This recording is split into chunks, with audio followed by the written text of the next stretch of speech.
आपका बहुत बहुत धन्यवाद भाई। बिल्ली चाहता है कि मैं कहूँ कि यह मेरा पहला अवसर है 3 महीने के बाद।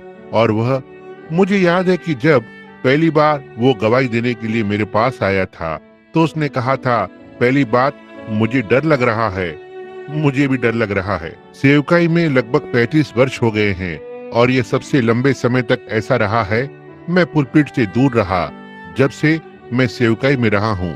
मुझे थोड़े से विश्राम की आवश्यकता थी, इसलिए भाई मोस्ली और मैं और यहाँ कुछ उपस्थित भाई शिकार की छोटी सी यात्रा पर थे और हमने अब विश्राम कर लिया है।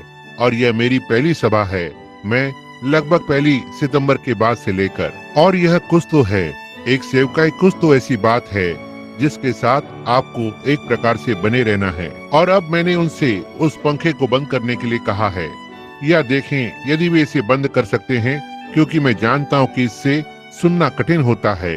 और ये कठिन होता है, मैं जानता हूँ। जब कोई अपनी गवाही दे रहा होता है, मेरे लिए उन्हें सुनना कठिन होता है। क्या आप अब ठीक से सुन सकते हैं? तो ठीक है। मुझे पता है कि जब तक वे इस माइक को ठीक नहीं कर लेते, मुझे इस माइक के पास ही खड़ा रहना होगा। यह निश्चित रूप से मेरे लिए एक महान सौभाग्य की बात है और मैं निश्चित रूप से सभा अध्यक्ष का आभारी हूँ। और यहाँ यूमा में फुल गॉस्पेल बिजनेसमैन के याजक सभा के लोगों के लिए और सभी सेवकों के लिए आभारी हूँ। ये अच्छे गीत गाने वाले यहाँ कुछ समय पहले यहाँ पर थे। मैं उन्हें सभा में सुनना चाहता हूँ। यह वास्तव में अच्छा था। मैंने अभी भी सोचा जब वे गा रहे थे, क्या जॉन ने मुझे देखा? और मैं आशा करता हूँ कि उसने देखा, और इसलिए मैंने सुना है कि आप यहाँ एक बेदारी में हैं। प्रभु आपको बहुत ऐसे आशीष दे। भाइयों और बहनों, जब आप सेवकाई करते हैं और फिनिक्स और विभिन्न स्थानों में मेरे सभी मित्रों को जो और कैलिफोर्निया से आए हुए हैं, और मैं केवल याजक सभा के लोगों के विषय में कुछ शब्द कहना चाहता हूँ। जब मैं पेंटिकॉस्टल लोगों के पास आया, मेरे पास एक पेंटिकॉस्टल का अनुभव था, यह नहीं जानते हुए कि वहाँ एक पेंटिकॉस्टल कलीसिया थी। तब मैं एक मिशनरी बैप्टिस्ट था। मैंने पवित्र आत्मा के बपतिस्मे को पाया था और मैंने पाया कि वहाँ कुछ लोग थे जिन्होंने उसी बात का विश्वास किया था जो मैंने पाया था, और उन्होंने इसे मेरे पाने से 40 वर्ष पहले पाया था। इसलिए तो मैं भी वैसा ही एक था। जैसे पौल ने कहा, मैं विश्वास करता हूँ, उसके साथ कहने की कोशिश नहीं कर रहा हूँ, लेकिन एक तरह से जो असमय का जन्मा हो। लेकिन मेरे भाइयों को ऐसा लगा कि मैं बहुत गहरे सिरे पर चला गया हूँ, जैसा कि हम इसे कहते हैं, लेकिन मैं जानता था कि मैंने कुछ तो पाया है। तब मेरा अनुभव बिल्कुल वैसा ही था जैसा वहाँ उनके पास था, और इसी तरह से मैं इसे पसंद करता हूँ। और लेकिन जब मैं उनके बीच में आता हूँ इसके विषय में, वो हृदय को तोड़ने वाला भाग, मैंने पाया कि वे अलग अलग संप्रदायों में लगभग टूटकर बट गए थे, जैसे मेरी बैप्टिस्ट कलीसिया थी। और मैंने सोचा कि वहाँ केवल एक ही पेंटिकॉस्ट कहलाता है और बस यही था। लेकिन ऐसा मालूम हुआ वहाँ उनमें से बहुत से अलग अलग संप्रदाय थे। इसलिए वे सब ठीक थे। मैं जानता हूँ कि मैं अपने जीवन में अब तक के कुछ सबसे अच्छे लोगों से कभी मिला हूँ जो इन झुंड में थे, और वे निश्चय ही भिन्न भिन्न संप्रदाय थे। और मेरा विचार ऐसा था कि हमें मसीह के साथ हृदय में एक होना चाहिए, और मैं कभी भी उनमें से किसी भी ऐसे संप्रदाय में नहीं जुड़ा हूँ। मैं बस उनके बीच में बना रहा और दोनों हाथों को पकड़ने की कोशिश कर रहा था, और सारे हाथों को, और कहता हूँ, हम भाई भाई हैं। हम नहीं, हम छोटी छोटी चीजों को एक दूसरे से भिन्न रूप में देख सकते हैं, लेकिन इन सब के अलावा हम अब भी भाई भाई हैं, क्योंकि हम उसी आत्मा से जन्मे हैं। हम परमेश्वर के परिवार हैं। फिर जब मसीही व्यवसायी फुल गॉस्पेल बिजनेसमैन, इस याजक सभा के लोग, मैं भाई शेकरियन के साथ पहली सभाओं में से एक में शामिल था। मैं उसे जानता था इससे पहले कि वहाँ संगठन हो या संगठन को स्थापित किया जाए। मैंने सोचा कि यह बहुत अच्छी बात है और यह मेरे लिए एक खुला द्वार रहा है इस फुल गॉस्पेल बिजनेसमैन के साथ अंतरराष्ट्रीय स्तर पर यात्रा करने के लिए, जहां कभी कभी आप सेवकों के एक झुंड को पाते हैं। उन्हें किसी और झुंड के प्रति थोड़ी सी नाराजगी महसूस होने लगती है, क्योंकि किसी ने कुछ तो कह दिया। यह हर जगह नहीं होता, लेकिन स्थानीय स्तर पर ऐसा देखने को मिलता है। और जैसे यदि एक कलीसिया इसे प्रायोजित करने जा रही है तो दूसरी कलीसिया इससे कोई लेना देना नहीं रखती है। लेकिन फुल गॉस्पल बिजनेसमैन के साथ यह मेरे लिए खुला द्वार रहा है। जब वे आते हैं तो मैं अपने सभी भाइयों को इकट्ठा करता हूँ और हम संगति कर सकते हैं। हो सकता है 2 पास्टरों को कोई अनुभूति हुई हो या ऐसा ही कुछ। तो यह एक बड़ा खुला हुआ द्वार रहा है और मैंने वर्षों से उनके लिए अंतरराष्ट्रीय स्तर पर यात्रा की है, उनके याजक सभा के लोगों में बोलते हुए। और मैं यूमा, जो बहुत बड़ा नगर नहीं है, हालांकि मुझे लगता है कि यह उससे बहुत बड़ा है जहां से मैं आया हूं, जेफरसनविले, इंडियाना से। लेकिन मैं यहाँ आपके सभा अध्यक्ष से मिला हूँ, वो था, और आपके याजक सभा के भिन्न लोग, और मैं सोचता हूँ कि आपके पास यहाँ एक शानदार अवसर है। मैं बस आज रात को सोच रहा था जब मैं यहाँ बैठा हुआ था और लोगों की ओर देखा। आप जानते हैं, हम बहुत ही जल्द इस सौभाग्य से बाहर होने जा रहे हैं। विश्व कलीसिया परिषद जल्द ही हमें निगल जाएगी। मैं सोचता हूँ कि आज रात मेरे अधिकांश श्रोतागण पेंटिकॉस्टल और बैप्टिस्ट और चर्च ऑफ गॉड से इकट्ठा हुए हैं, और वे जो उस विश्व कलीसिया परिषद से बाहर हैं, और वे बस यही है जो उन्होंने उस पर खेल खेला, और यही है जो बाइबल ने कहा है कि वे करेंगे, और हमें इसके लिए चेतावनी दी गई है। इसलिए हम इससे दूर ही रहें। और सो जैसा कि आज रात इस विषय में बोल रहा था, गीत में प्रभु के निकट आगमन के विषय में, यह हो सकता है हमारे विचार से भी अधिक निकट हो। और मैं सोचता हूँ कि जब हम इस प्रकार की संगति के साथ एकत्र हो सकते हैं, यह हमारे लिए कुछ तो करता है जो हमें एक दूसरे के निकट लेकर आता है। और जैसे जैसे हम एक दूसरे के निकट आते हैं, हम परमेश्वर के भी निकट आते हैं, क्योंकि यीशु ने कहा, जितना तुमने मेरे इन छोटों में से छोटों के साथ किया, तुमने मेरे साथ किया है। मेरा यहीं कहीं पर एक छोटा लड़का है, मैं समझता हूँ जोसेफ। मेरा बिल्ली यहाँ बैठा हुआ है, 2 बेटियाँ वहाँ पीछे बैठी हुई हैं, और पत्नी। अब यदि किसी के पास कुछ ऐसा था जो कि आप सचमुच अच्छा करना चाहते हैं, मैं तो यह चाहूंगा कि आप मेरे साथ ऐसा करने के बजाय ऐसा मेरे बच्चों के साथ करें। और इसलिए मैं महसूस कर सकता हूँ एक माता पिता के रूप में, और वह अभिभावकों का स्तोत्र है। मुझे लगता है कि परमेश्वर भी ऐसा ही महसूस करता है यदि हम उसकी सेवा करते हैं, जबकि हम एक दूसरे की सेवा करते हैं। इसी तरह से हम परमेश्वर की सेवा करते हैं, और ये जानते हुए कि यह सत्य है। तब मैं सोचता हूँ कि हर बार जब यह याजक की सभा के लोग मिलते हैं, यह अंतर सुसमाचारिक होती है। वास्तव में कोई नियत मत सिद्धांत नहीं है जिसके लिए फुल गॉस्पल बिजनेसमैन खड़ा होता है। वे तो बस पूर्व सुसमाचार के लिए खड़े हैं। और यदि एक मनुष्य भिन्न होता है तो यह पूरी तरह से कोई बात नहीं, इसमें कोई बात नहीं, कुछ भी हो, हम संगति को करते हैं। इसलिए मेरा विचार है कि ऐसा होता यदि मैं यहाँ इस शहर में रहता। मैं विश्वास करता हूँ जब याजक की सभा के लोगों की बैठक होती, यदि कोई भी संभव तरीका होता तो मैं वहाँ अवश्य होता, और जितने लोगों को ला सकता सभी को वहाँ लाता। ये सही है, क्योंकि यह एक ऐसी चीज है जो हमें एक साथ मजबूत बनाती है। मैं टूसान में रहता हूँ और मैं हर समय लगातार उस याजक की सभा के लोगों में बोल रहा हूँ। और फिनिक्स में, जब से मैं एरिजोना चला गया हूँ, मैं हर समय फिनिक्स में होता हूँ। जब मुझे दूर जाने का मौका मिलता है और फिनिक्स में जाता हूँ, क्योंकि और किसी को अपने साथ लाने की कोशिश करता हूँ, किसी को आमंत्रित करता हूँ, दूसरे सेवकों को बुलाता हूँ, और कहते हैं तो ठीक है, तो भाई ब्रैनम आप देखिए, हम ना ही। मैं कहता हूँ कोई फर्क नहीं पड़ता कि आप क्या, आओ अब मेरे साथ चलें, मेरे साथ एक मित्र के रूप में चलें, और बस उन्हें यहाँ कुछ समय के लिए ले जाएं। आपको बस इतना ही करना होता है। और वे पाते हैं हर एक मनुष्य का हृदय संगति के लिए भूखा है, और हमें इसी तरह से करना चाहिए। यह एक बड़ा अंत समय का चिन्ह है। परमेश्वर इस याजक सभा के लोगों को आशीष दे। होने पाए ऐसा तब तक बना रहे जब तक प्रभु यीशु हमें महिमा में लेने के लिए नहीं आता है। यह मेरी प्रार्थना है। अब मुझे यूमा की पहली अपनी यात्रा याद है।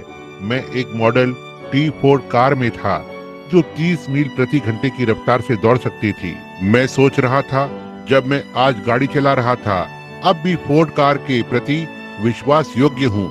मेरे पास अब भी वही एक गाड़ी है और उसके अलावा और कोई नहीं है। लेकिन मैं फोर्ड नहीं बेचता, अब इसका कोई प्रचार नहीं कर रहा हूँ, देखा, लेकिन मुझे याद है कि कैसे वो फोर्ड, आप में से बहुत से भाई लोग जो लगभग मेरी उम्र के हैं, उन्हें मॉडल टी कार याद होगी।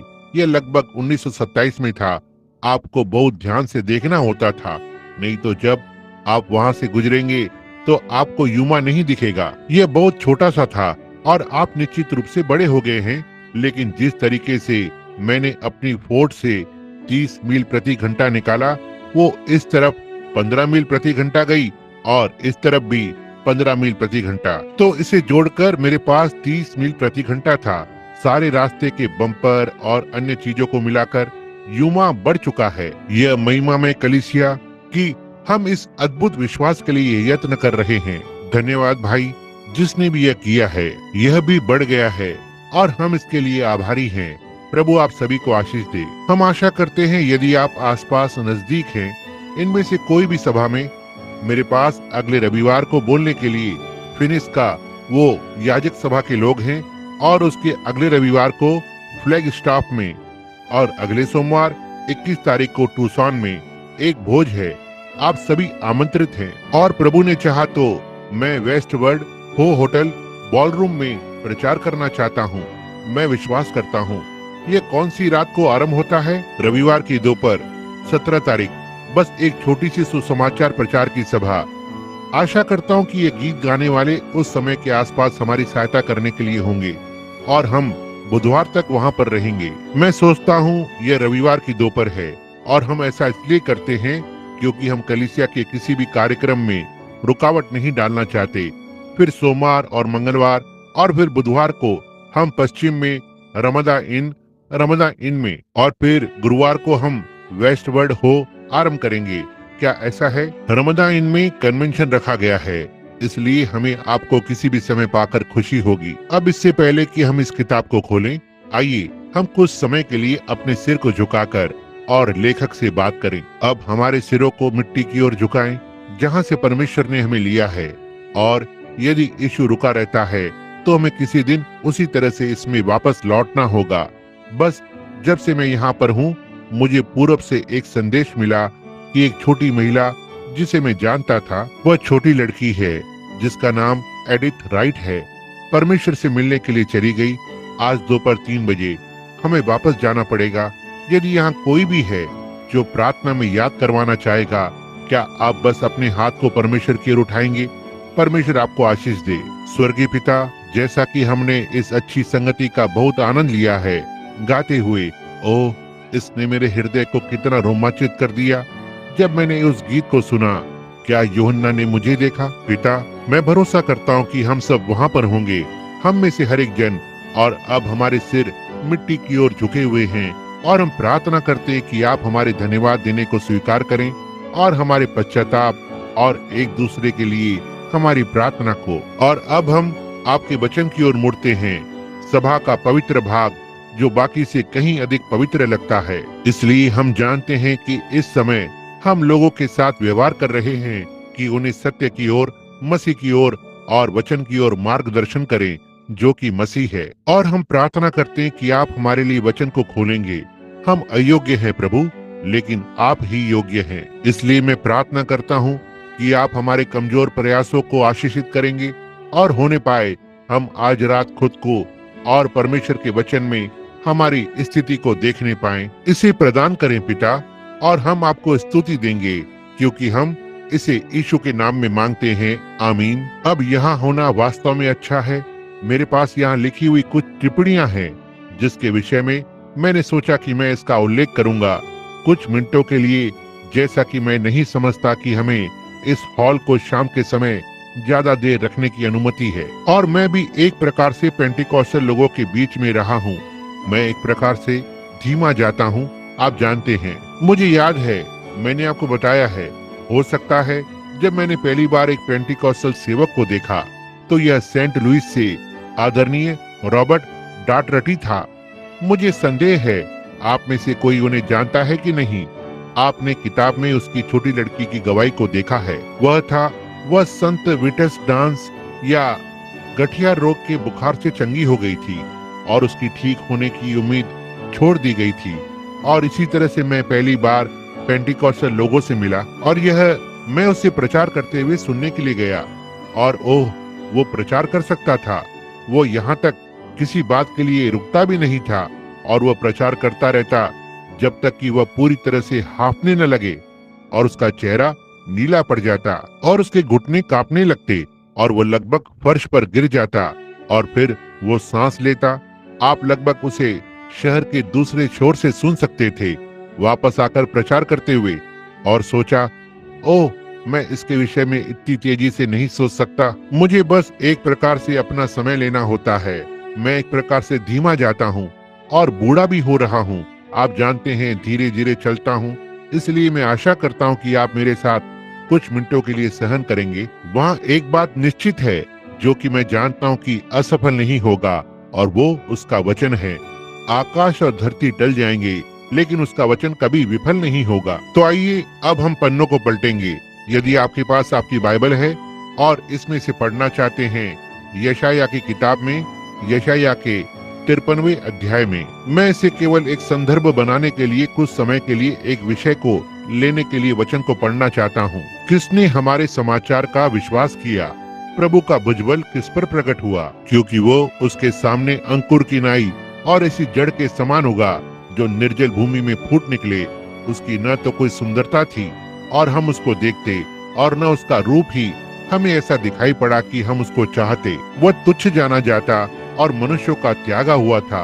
वह दुखी पुरुष था, रोग से उसकी जान पहचान थी और लोग उससे मुख फेर लेते थे। वह तुच्छ जाना गया और हमने उसका मूल्य न जाना। निश्चय उसने हमारे रोगों को सह लिया और हमारे ही दुखों को उठा लिया। तो भी हमने उसे परमेश्वर का मारा कुटा और दुर्दशा में पड़ा हुआ समझा। परंतु वो हमारे ही अपराधों के कारण घायल किया गया, वो हमारे अधर्म के कामों के हेतु कुचला गया।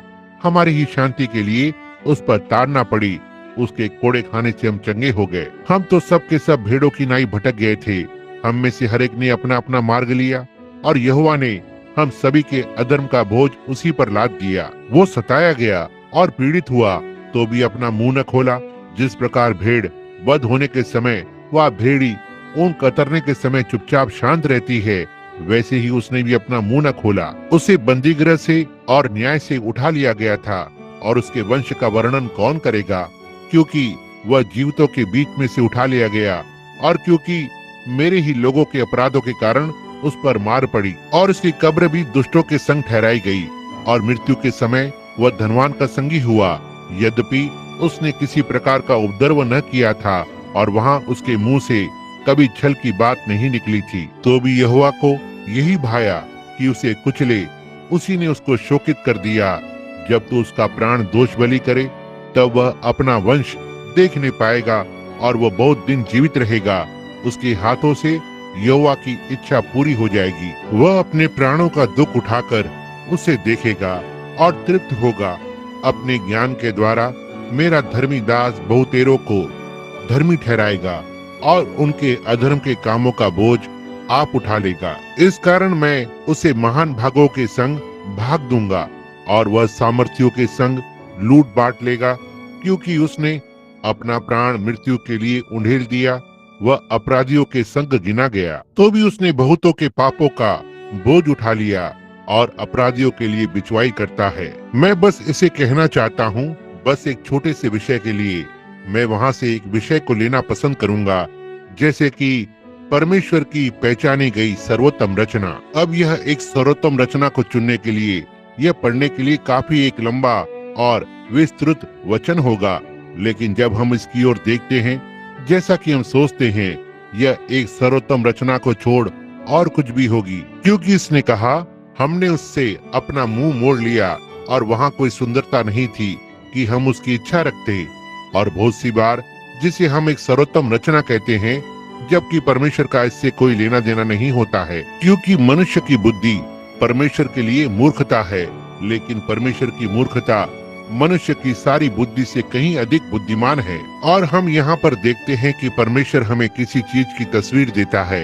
मैं इस तस्वीर को हमारे सामने लाने की कोशिश करना चाहता हूँ, जैसा कि मुझे एहसास होता है कि यह आखिरी बार हो सकता है कि हम में से कुछ लोग एक साथ मिलें। हम हो सकता है एक दूसरे को फिर कभी नहीं देख पाएं जैसे हम अभी देखते हैं। इसलिए यदि हम इस उद्देश्य के लिए एकत्र हुए हैं, ना ही दिखाने के लिए या सुनाने के लिए, लेकिन आज रात हमने यह अद्भुत भोजन परोसा है और हम एक दूसरे के साथ संगति कर रहे हैं मेज के पार, जैसा कि हमने अपनी भौतिक देहों को खिलाया।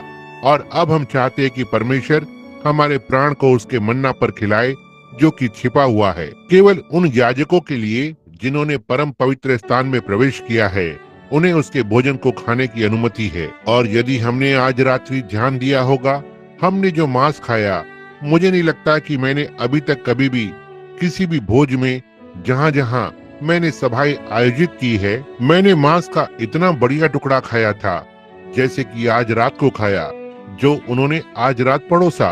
अब आप देखना, क्योंकि हमें इसे खाना होता है।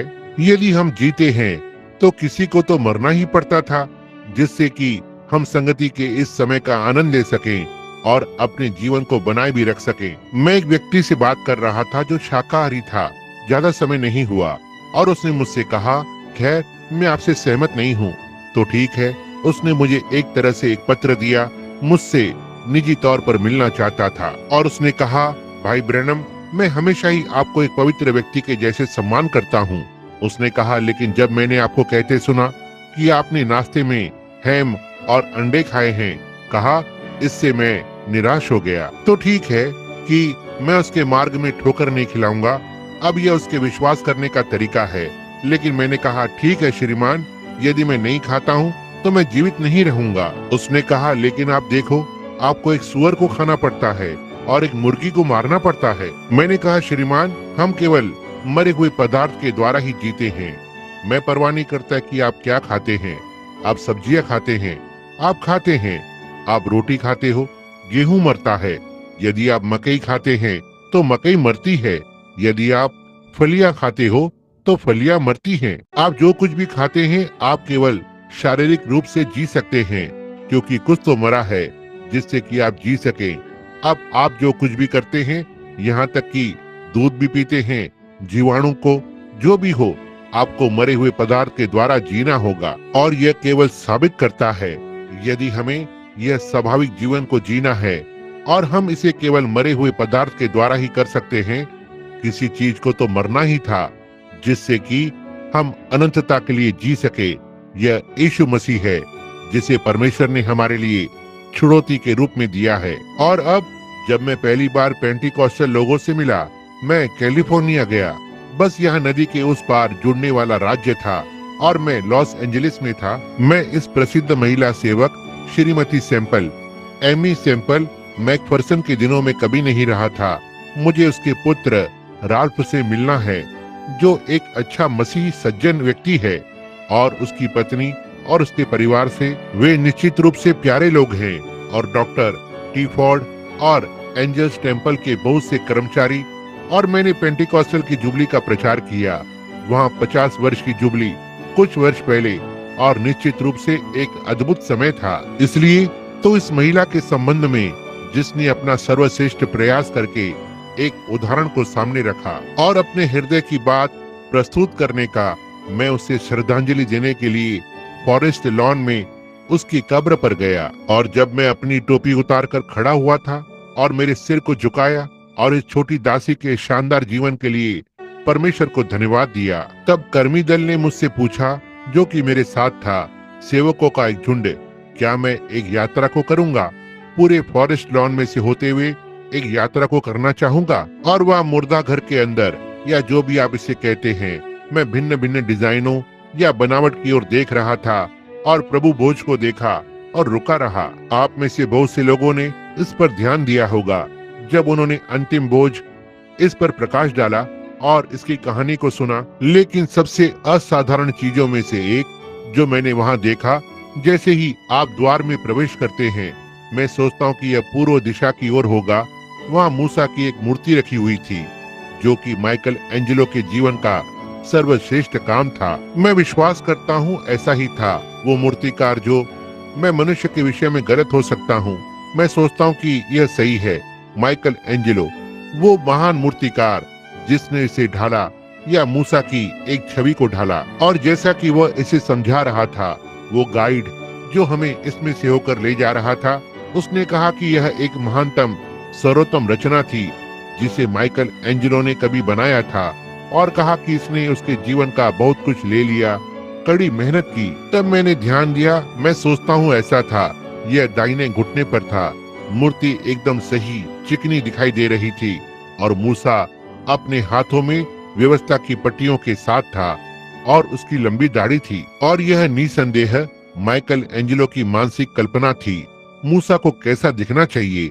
शायद उसने कभी कोई तस्वीर नहीं देखी थी, लेकिन अपने मन में उसने वो चित्र बनाया जो उसे लगता था कि मूसा को कैसा दिखना चाहिए। और कहानी यह है कि जैसे ही उसने उस मूर्ति को पूरा किया और उसे अच्छी तरह से रगड़कर पूरी तरह से तैयार किया, वह अपने काम को देखने के लिए पीछे हटकर खड़ा हो गया। और जब वह बहुत ही प्रेरणा से भर गया, इतना तक कि यह इतना अधिक दिखाई दिया जो उसके मन में था, उसने अपने हाथ से बनाया था, यह बिल्कुल वैसा ही लग रहा था और इतने वर्षों से वो इसकी प्रतीक्षा कर रहा था। इतना तक कि वो प्रेरणा से इतना आवेश में आ गया, उसने इसे घुटने पर मारा और चिल्ला उठा, बोल।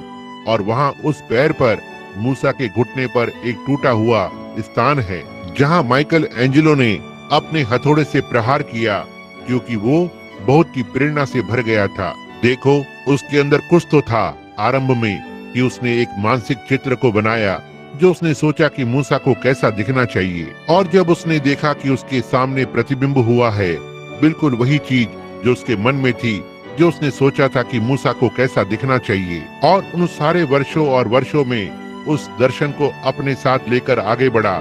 जब उसने ग्रेनाइट पत्थर के बड़े टुकड़े को लिया और यहाँ से एक टुकड़ा काटा और वहाँ से एक टुकड़ा काटा और इस पर चिन्ह लगाया, क्योंकि इसे अच्छी तरह से आना था। और जब यह उसके सामने सही रूप से पूरा हो गया, तो उसने प्रतिबिंब को देखा जो उसके मन में था।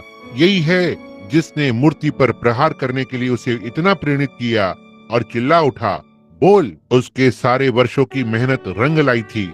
उसका सर्वोत्तम हाथों का कार्य पूरा हो चुका था। अब हम इसे देखते हैं और मैं इससे प्रेरित हुआ, क्योंकि मैंने सोचा कि वास्तव में पैर पर जो निशान है, यही है जिसने इसे मेरे लिए सर्वोत्तम रचना बनाया है। क्योंकि बस यदि यह बस एक और चित्रकारी होती थी या मूसा के विषय में कुछ तो किसी प्रकार की आकृति जिसकी किसी व्यक्ति ने कल्पना की होती, लेकिन वह मनुष्य जो काम को कर रहा था, इसने उसे इतना संतुष्ट किया, इतना तक कि उसने इस पर प्रहार किया और इस पर उस निशान ने इसे मेरे लिए सर्वोत्तम रचना बना दिया, क्योंकि इसने सिद्ध रूप से प्रतिबिंबित किया कि उसके मन में क्या था, कि मूसा को कैसा दिखना चाहिए। ओह, मैं वहाँ पर खड़ा था। मुझे कुछ मिनटों के लिए दूर जाना था, ये सोचने के लिए कि उसके लिए इसका क्या अर्थ रहा होगा और उस समय मेरे लिए इसका क्या अर्थ था।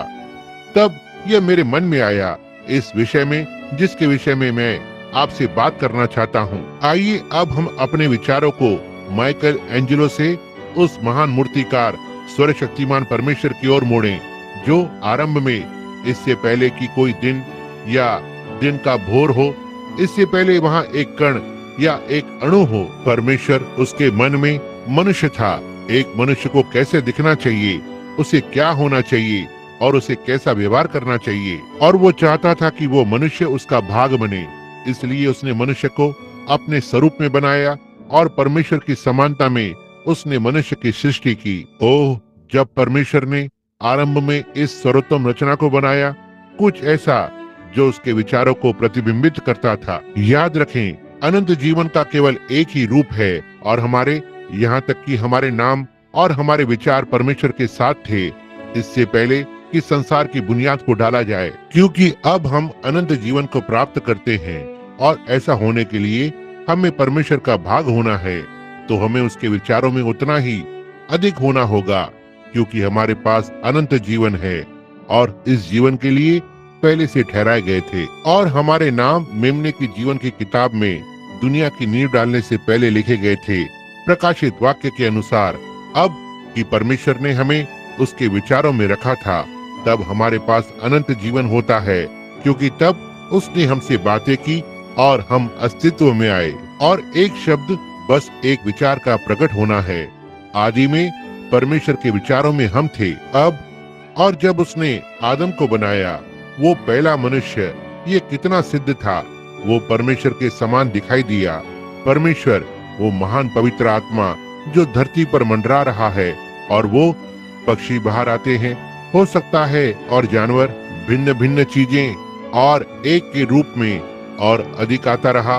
वो एक जो मंडरा रहा था, जब तक अंत में वहाँ एक जाति बिल्कुल ठीक उसी के समान ऊपर नहीं आ गई जो मंडराने का काम कर रहा था। परमेश्वर को मतलब मनुष्य को परमेश्वर के स्वरूप में बनाया गया था। फिर जब उसने उसे इस महान वाटिका में रखा, जैसे कि माइकल एंजेलो ने अपने महान जीवन के काम को रखा, और सारे महान मूर्तिकार, परमेश्वर ने अपनी हस्तकला को अदन की वाटिका में रखा, उसके लिए एक सहायक बनाया। यह परमेश्वर के लिए क्या ही एक पूर्ण संतुष्टि थी। इतना तक उसने विश्राम को किया।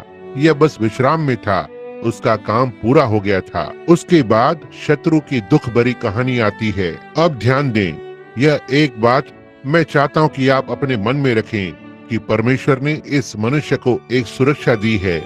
उसने उसे अपने वचन के अंदर किला बंद किया, क्योंकि उसने उन्हें बताया कि वे क्या कर सकते हैं, वे क्या नहीं कर सकते। और यह वही आधार है जिस पर हम आज स्थापित हैं।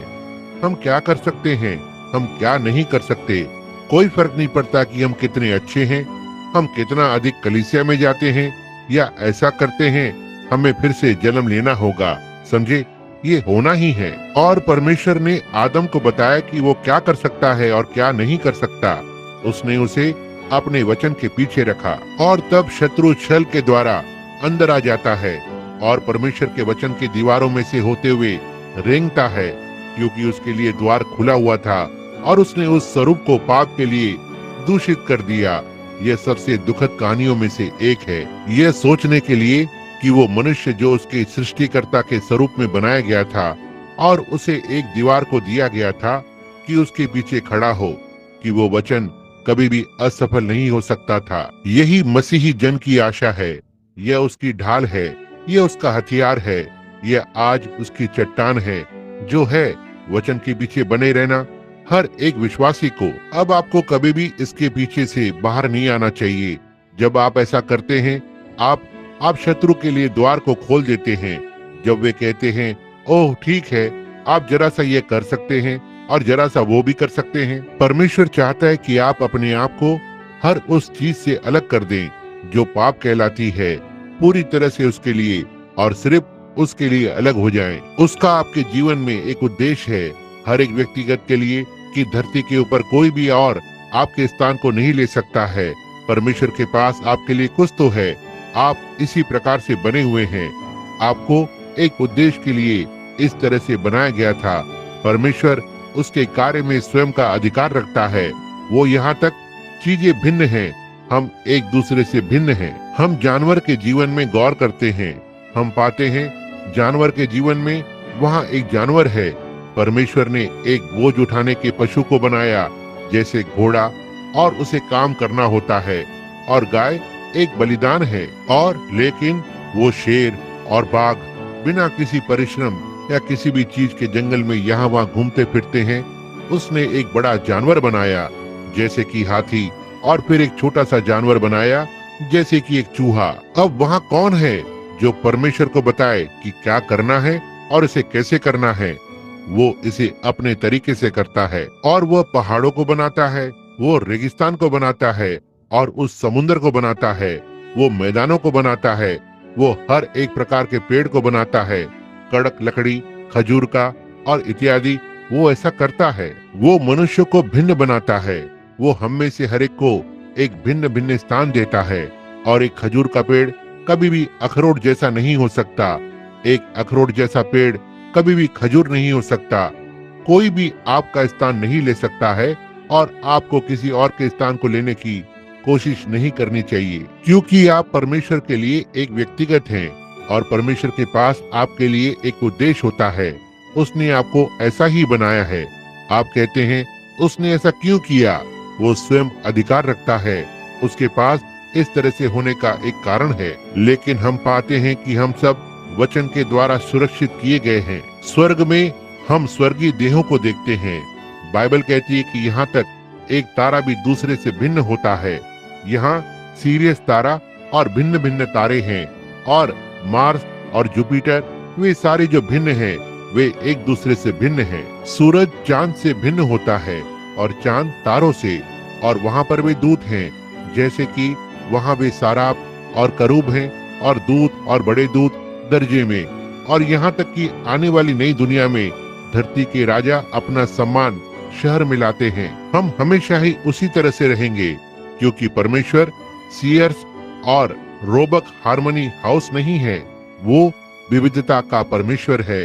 वो एक को एक तरह से बनाता है और दूसरे को दूसरी तरह से, लेकिन हमें अवश्य ही उस तरह से उसकी सेवा करनी है जिस तरह से परमेश्वर ने हमें बनाया है, और आनंदित होना है और उसके वचन के पीछे बने रहना है, और इसी तरह से परमेश्वर ने इसे किया। लेकिन जब हम पाते हैं कि शत्रु उस वचन में से होकर गया, इसके लिए परमेश्वर के हाथ के काम को उसने इसे बिगाड़ दिया, और बिल्कुल ठीक ऐसा ही है जो वो अब कर रहा है। वो उस हस्तकला में से होते हुए घुस रहा है जो शत्रु है। हमें विश्व कलीसियाओं का परिषद बनाने की कोशिश कर रहा है, और मनुष्य के पास क्यों, मनुष्य एक दूसरे के साथ सहमत भी नहीं हो सकता है, तो हम भला कैसे पूरी दुनिया को एक मनुष्य के साथ सहमत होने को लगाने जा रहे हैं। और जैसे ही आप ऐसा करते हैं, हमारे पास एक है जिसके साथ हमें अवश्य ही सामंजस्य या तालमेल में रहना है। वो परमेश्वर है। और आदि में वचन था, और वचन परमेश्वर के साथ था, और वचन परमेश्वर था, और वचन परमेश्वर बना रहता है और हमेशा ही परमेश्वर रहेगा, क्योंकि परमेश्वर वचन में है, और वचन देहधारी हुआ और हमारे बीच में वास किया परमेश्वर के पुत्र के व्यक्ति में। अब हम पाते हैं कि उसके बाद परमेश्वर ने इस बड़े बिगाड़ को देखा। ऐसा दिखाई दिया, यदि यह आप और मैं होते और हमने सारा समय और मेहनत लगाई होती, हम उस चीज को लताड़कर और बस इसे ऐसे ही छोड़ देते। लेकिन परमेश्वर नहीं, वो उसके कार्य को नष्ट होने देना नहीं चाहता था। यही परमेश्वर का प्रेम है। कोई आश्चर्य नहीं कि कवि ने कहा, क्या हम स्याही से सागर को भर दें और चर्म पत्र के आकाश बने हों, और धरती पर हर एक डंठल एक कलम हो, और हर एक मनुष्य व्यवसाय में लेखक हो, ऊपर परमेश्वर के प्रेम को लिखे, ये समुद्र को सुखा देगा। या क्या उस कागज की लिपि में पूरा समा सकता है? हालांकि आकाश यहाँ से वहाँ तक फैला हुआ है। परमेश्वर के प्रेम को देखो। जब मनुष्य गिर गया था और सोच विचार करके शत्रु के लिए द्वार को खोल दिया गया और अंदर आकर और उसे बिगाड़ दिया और उसके अंदर मृत्यु को डाल दिया, फिर भी परमेश्वर नहीं चाहता था कि इसे हराया जाए। उसने नीचे आकर और फिर से आरंभ कर दिया। वो उस मनुष्य को फिर से बनाने जा रहा था। उसने आदम को एक वाचा में रखा, ऐसा करो, और ना ही इसे और ना ही उसे, ना प्रयोग करना, न छूना, न चखना। लेकिन हम पाते हैं जब उसने फिर से आरंभ किया, उसने अब्राहम के साथ आरंभ किया, और अब्राहम में उसने उसके साथ बिना शर्त की वाचा पर आरंभ किया। ना ही यदि तुम करोगे, मेरे पास है, मैं इसे पहले ही कर चुका हूँ। मैंने तुझे और तेरे बीज और इत्यादि को और तेरे बाद जो आने वाला है उसे आशीषित किया है। यह एक बिना शर्त की वाचा थी। उसने अब्राहम के साथ फिर से उसकी कार्यकुशलता को आरंभ किया और अब उसकी बिना शर्त वाचा के साथ किया। फिर जब हम पाते हैं वो अब्राहम पर आधारित है और उसे प्रतिज्ञा के साथ बिना शर्त उस वाचा को देता है। फिर वह कुल पिताओं के पास आया। हम अगले पर आते हैं पुराने नियम में। जैसे हम आगे जाते हैं, यहाँ उसने अपने काम की बुनियाद को प्रदर्शित किया। अब हमारे पास अब्राहम, इजाक, याकूब, यूसुफ हैं, 4 कुल पिता। अब अब्राहम ने विश्वास के कार्य का प्रतिनिधित्व किया। विश्वास, क्योंकि अब्राहम एक विश्वास था, उसके पास महान विश्वास था, क्योंकि वो अविश्वास में से होते हुए परमेश्वर की प्रतिज्ञा पर डगमगाया नहीं। जब हम कहते हैं विपत्ति पड़ने पर और हर एक चीज उसके विरोध में थी, वो फिर भी परमेश्वर को थामे हुए था। उसके बाद हमारे पास इजाक है, जो कि प्रिय पुत्र था, जो प्रेम का प्रतिनिधित्व करता है, क्योंकि अब्राहम परमेश्वर का एक प्रकार था, जैसा कि इजाक को बलिदान के लिए चढ़ाया गया था। उत्पत्ति 22 हम पाते हैं कि वो लकड़ी को पहाड़ी पर लेकर गया और हर एक चीज ने मसीह को चित्रित किया। उसकी पूर्व छाया को चित्रित किया और तब मेंढा आया और उसके स्थान पर उसे बलिदान चढ़ाया गया। अब यह विश्वास प्रेम था और याकूब, जिसका अर्थ होता है धोखेबाज, और यही एक छल करने वाला है। और हम महसूस करते हैं कि याकूब का जीवन वास्तव में अनुग्रह का प्रतिनिधित्व करता है, क्योंकि यह परमेश्वर का अनुग्रह था हर समय याकूब के साथ। इसके बाद यूसुफ आता है। वहाँ यूसुफ के खिलाफ कुछ भी नहीं है। वो एक सिद्ध था, परमेश्वर का भविष्यवक्ता, जो उसके भाइयों के बीच में से आया और बिना किसी कारण के घृणा की गई और बेचा गया था। और हर प्रकार से उसके जीवन ने यीशु मसीह के जीवन की पूर्व छाया को दिखाया। उसके अपनों के पास आया, उसके अपनों ने उसे ग्रहण नहीं किया, जैसा कि यूसुफ को उसके भाइयों ने घृणा की थी। एक खड्डे में फेंक दिया गया था, यह मानकर कि वो मर गया होगा। बाहर निकाल लिया गया, फिरौन के दाहिने हाथ में ऊंचा किया गया, और जब उसने सिंहासन को छोड़ा तो उन्होंने तुरही को फूका, जानते हुए हर एक घुटने को झुकना था। और यूसुफ के लिए हम पाते हैं कि यीशु को लगभग उसी दाम पर बेचा गया था जिस दाम पर यूसुफ को बेचा गया था। गड्ढे में से उठा लिया गया और स्वर्ग में चढ़ गया, परमेश्वर के दाहिने हाथ पर बैठ जाता है। और जब वो उस स्थान में आता है, तुरही फूकी जाएगी और हर एक घुटना झुकेगा और हर एक जीभ उसके सामने अंगीकार करेगी। सिद्धता, और यह विश्वास, प्रेम, अनुग्रह और सिद्धता थी। फिर इस महान मूर्ति के मुख्य भाग या देह के कार्य का निर्माण शुरू होता है। उसने देह के कार्य को भविष्यवक्ताओं के द्वारा किया। वे भविष्यवक्ता देह का कार्य थे। तब अंत में इस महान देह का सिर आया, जो कि स्वयं मसीह था। सारे भविष्यवक्ताओं ने उसके विषय में पहले से बताया था। सारे बुनियाद के काम ने उसके विषय में पहले से बताया था। अदन की वाटिका से होते हुए उस समय से, जब से उसने आरंभ किया, मैं तेरे बीज और सर्व बीज के बीच में वैर उत्पन्न करूंगा। और हम पाते हैं कि उसने वहीं से आरंभ किया और उन कुलपतियों में से होते हुए, भविष्यवक्ताओं में से होते हुए आए और वहीं से प्रकट हुआ। एक बार फिर से उसने अपने खुद के प्रतिबिंब को देखा।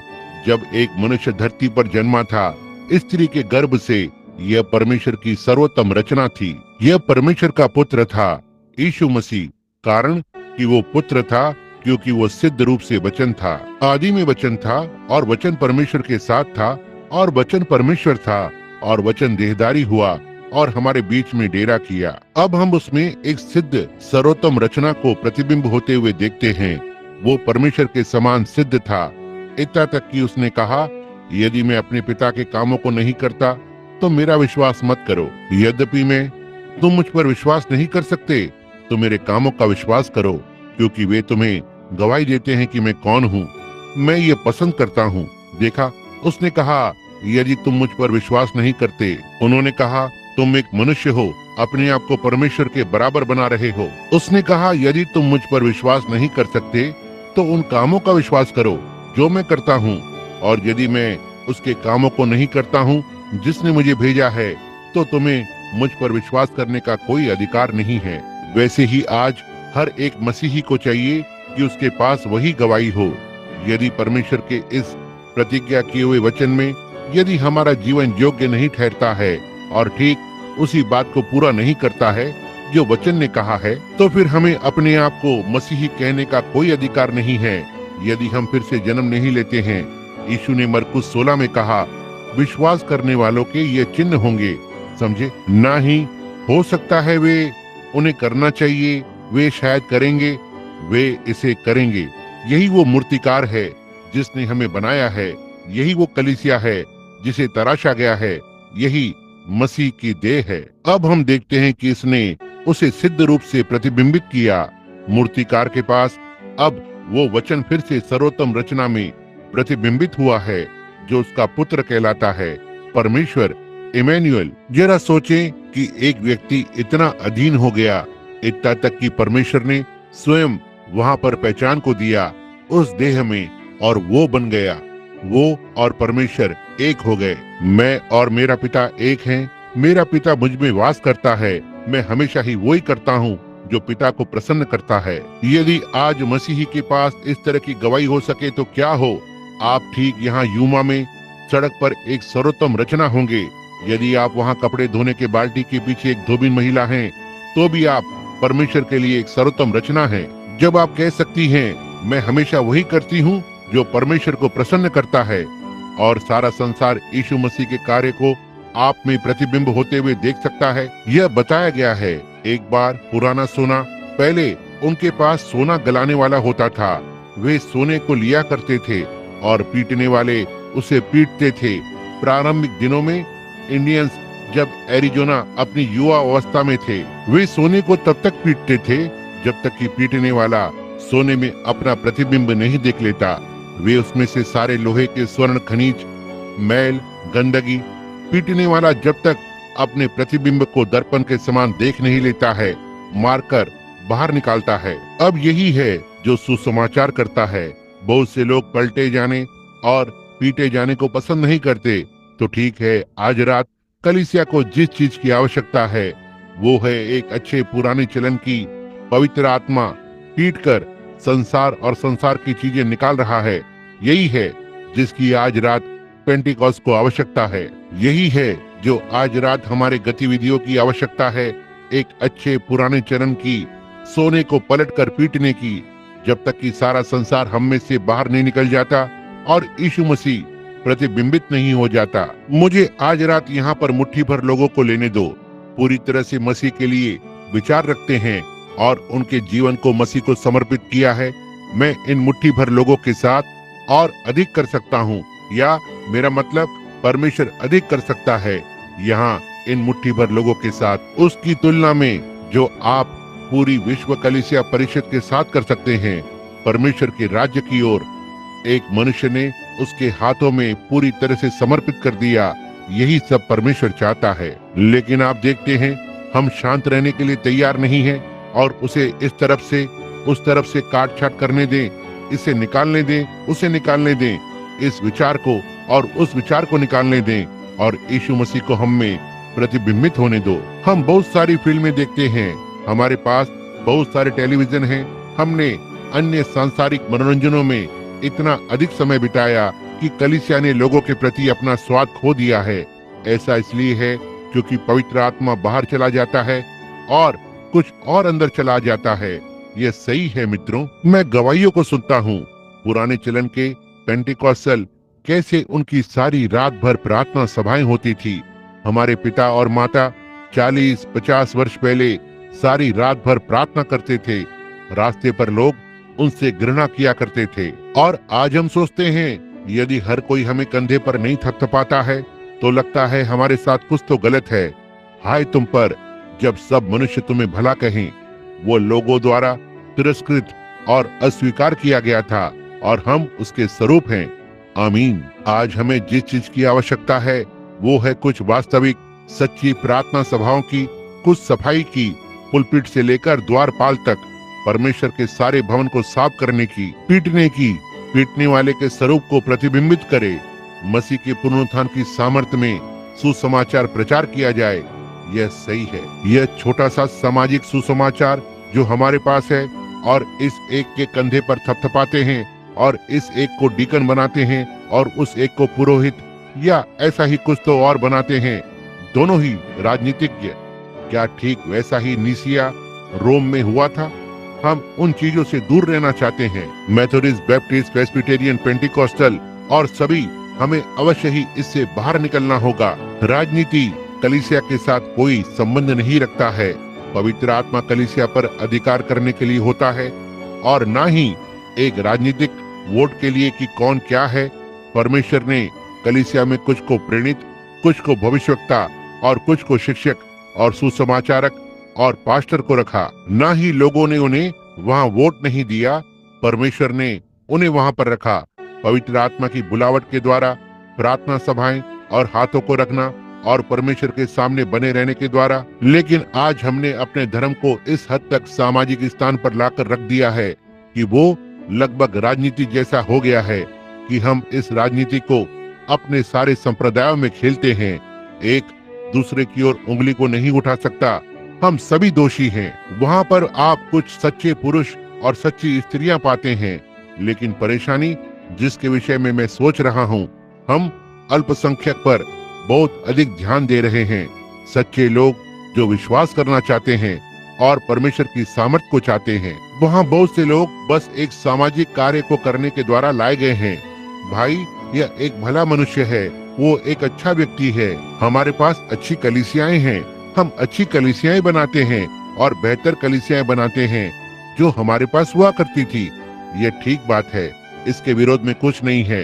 मैं कलीसिया को फलते फूलते देखना पसंद करता हूँ, लेकिन भाई, मैं बल्कि इसे प्रभु की सामर्थ में फलते फूलते हुए देखना चाहता हूँ, बजाय इसके कि संसारिक चीजों में फले फूले।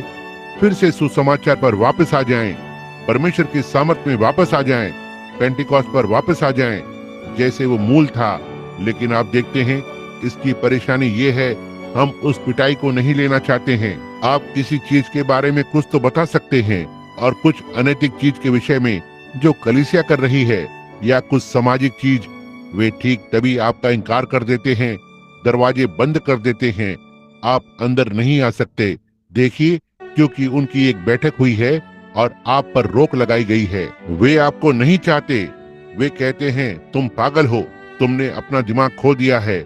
लेकिन जब तक यह यहोवा यो कहता है, यह मेरे लिए मायने नहीं रखता कि कोई क्या कहता है। यह एक मनुष्य को बदलने के लिए मसीह की सामर्थ की आवश्यकता होती है।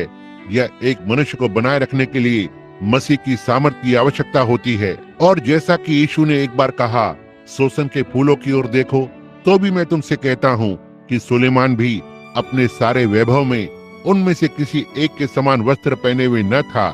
सुलेमान उसकी सारी महिमा में एक शानदार दृश्य था, इसमें कोई संदेह नहीं है। वो संसार के लिए एक महान चीज था और परमेश्वर के सामने एक महान व्यक्ति था। लेकिन सुलेमान के वस्त्र में कोई जीवन नहीं था। यह एक ऐसे कपड़े का एक टुकड़ा था, शायद भेड़ की पीठ से कतर कर निकाला गया था, लेकिन सोसन के पास जीवन था। आज हमें जिस चीज की आवश्यकता है, मसीह के जीवन को हमारे अंदर होने की, यही है जो शुद्ध करता है। ना ही बाहरी रूप से एक घुमा हुआ कॉलर हो, या मनोविज्ञान की या कुछ और की एक डिग्री हो। इसे पुनरुत्थित मसीह की सामर्थ की आवश्यकता है, ताकि हमें वो बनाए जो हमें होना चाहिए। परमेश्वर के पास कोई और योजना नहीं है सिवाय इसके कि पवित्र आत्मा को कलीसिया में अधिकार करने और राज्य करने दे। ओ परमेश्वर, वो इतना अधिक परमेश्वर के स्वरूप में था, यहाँ तक कि वो और परमेश्वर एक हो गए। मैं और मेरा पिता एक हैं। ओह प्रभु, क्या ही एक वास करना था, क्योंकि परमेश्वर उसमें इस प्रकार से रहा कि उसका सारा जीवन परमेश्वर में लिपटा हुआ था। कोई आश्चर्य नहीं कि यह एक सर्वोत्तम रचना थी। शैतान उसके पास आया। एक बार परमेश्वर ने सोचा कि उसके पास एक सर्वोत्तम रचना है। शैतान वहां पर आ गया, वह मूसा में आ गया और उसने आज्ञाओं को तोड़ा। लेकिन जब वो इस सर्वोत्तम रचना के पास आया, यह परमेश्वर का अपना चुनाव था। आमीन। उसने उसे पहले से ठहराया था। इससे उसका कोई फायदा नहीं हुआ। वो परमेश्वर के प्रति सच्चा बना रहा। जब परमेश्वर ने उसकी ओर देखा और देखा कि वह मूसा की तरह जंगल में 40 दिनों तक परीक्षा में रहा था, निश्चय ही उन सभी मनुष्यों ने उसकी पूर्व छाया को दिखाया। नियम को तोड़ा गया था, लेकिन जब वो आया, वो शैतान, वो बड़ी परीक्षा देने वाला, और उसकी परीक्षा करने की कोशिश की, उसने पाया कि वहाँ उसे मूसा नहीं मिला। नहीं श्रीमान, उसने 5000 वॉट के वोल्ट को छुआ, जिसने उसके पंख झुलसा दिए जब वह उस एक के खिलाफ कूद पड़ा। ऐसा लिखा है।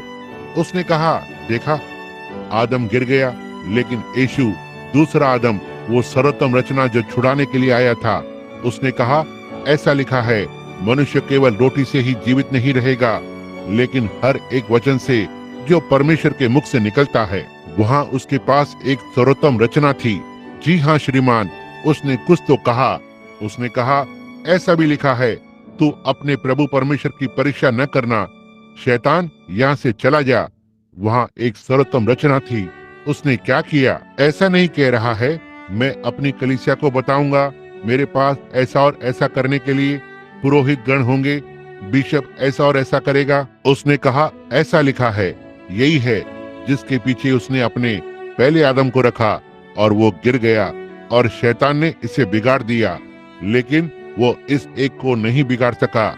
कोई फर्क नहीं पड़ता कि उसने क्या किया, इतना तक कि वो परमेश्वर ने कहा, यह मेरा प्रिय पुत्र है, उसकी सुनो, हर एक चीज मैं सब कुछ उसे देता हूँ, तुम उसकी सुनो।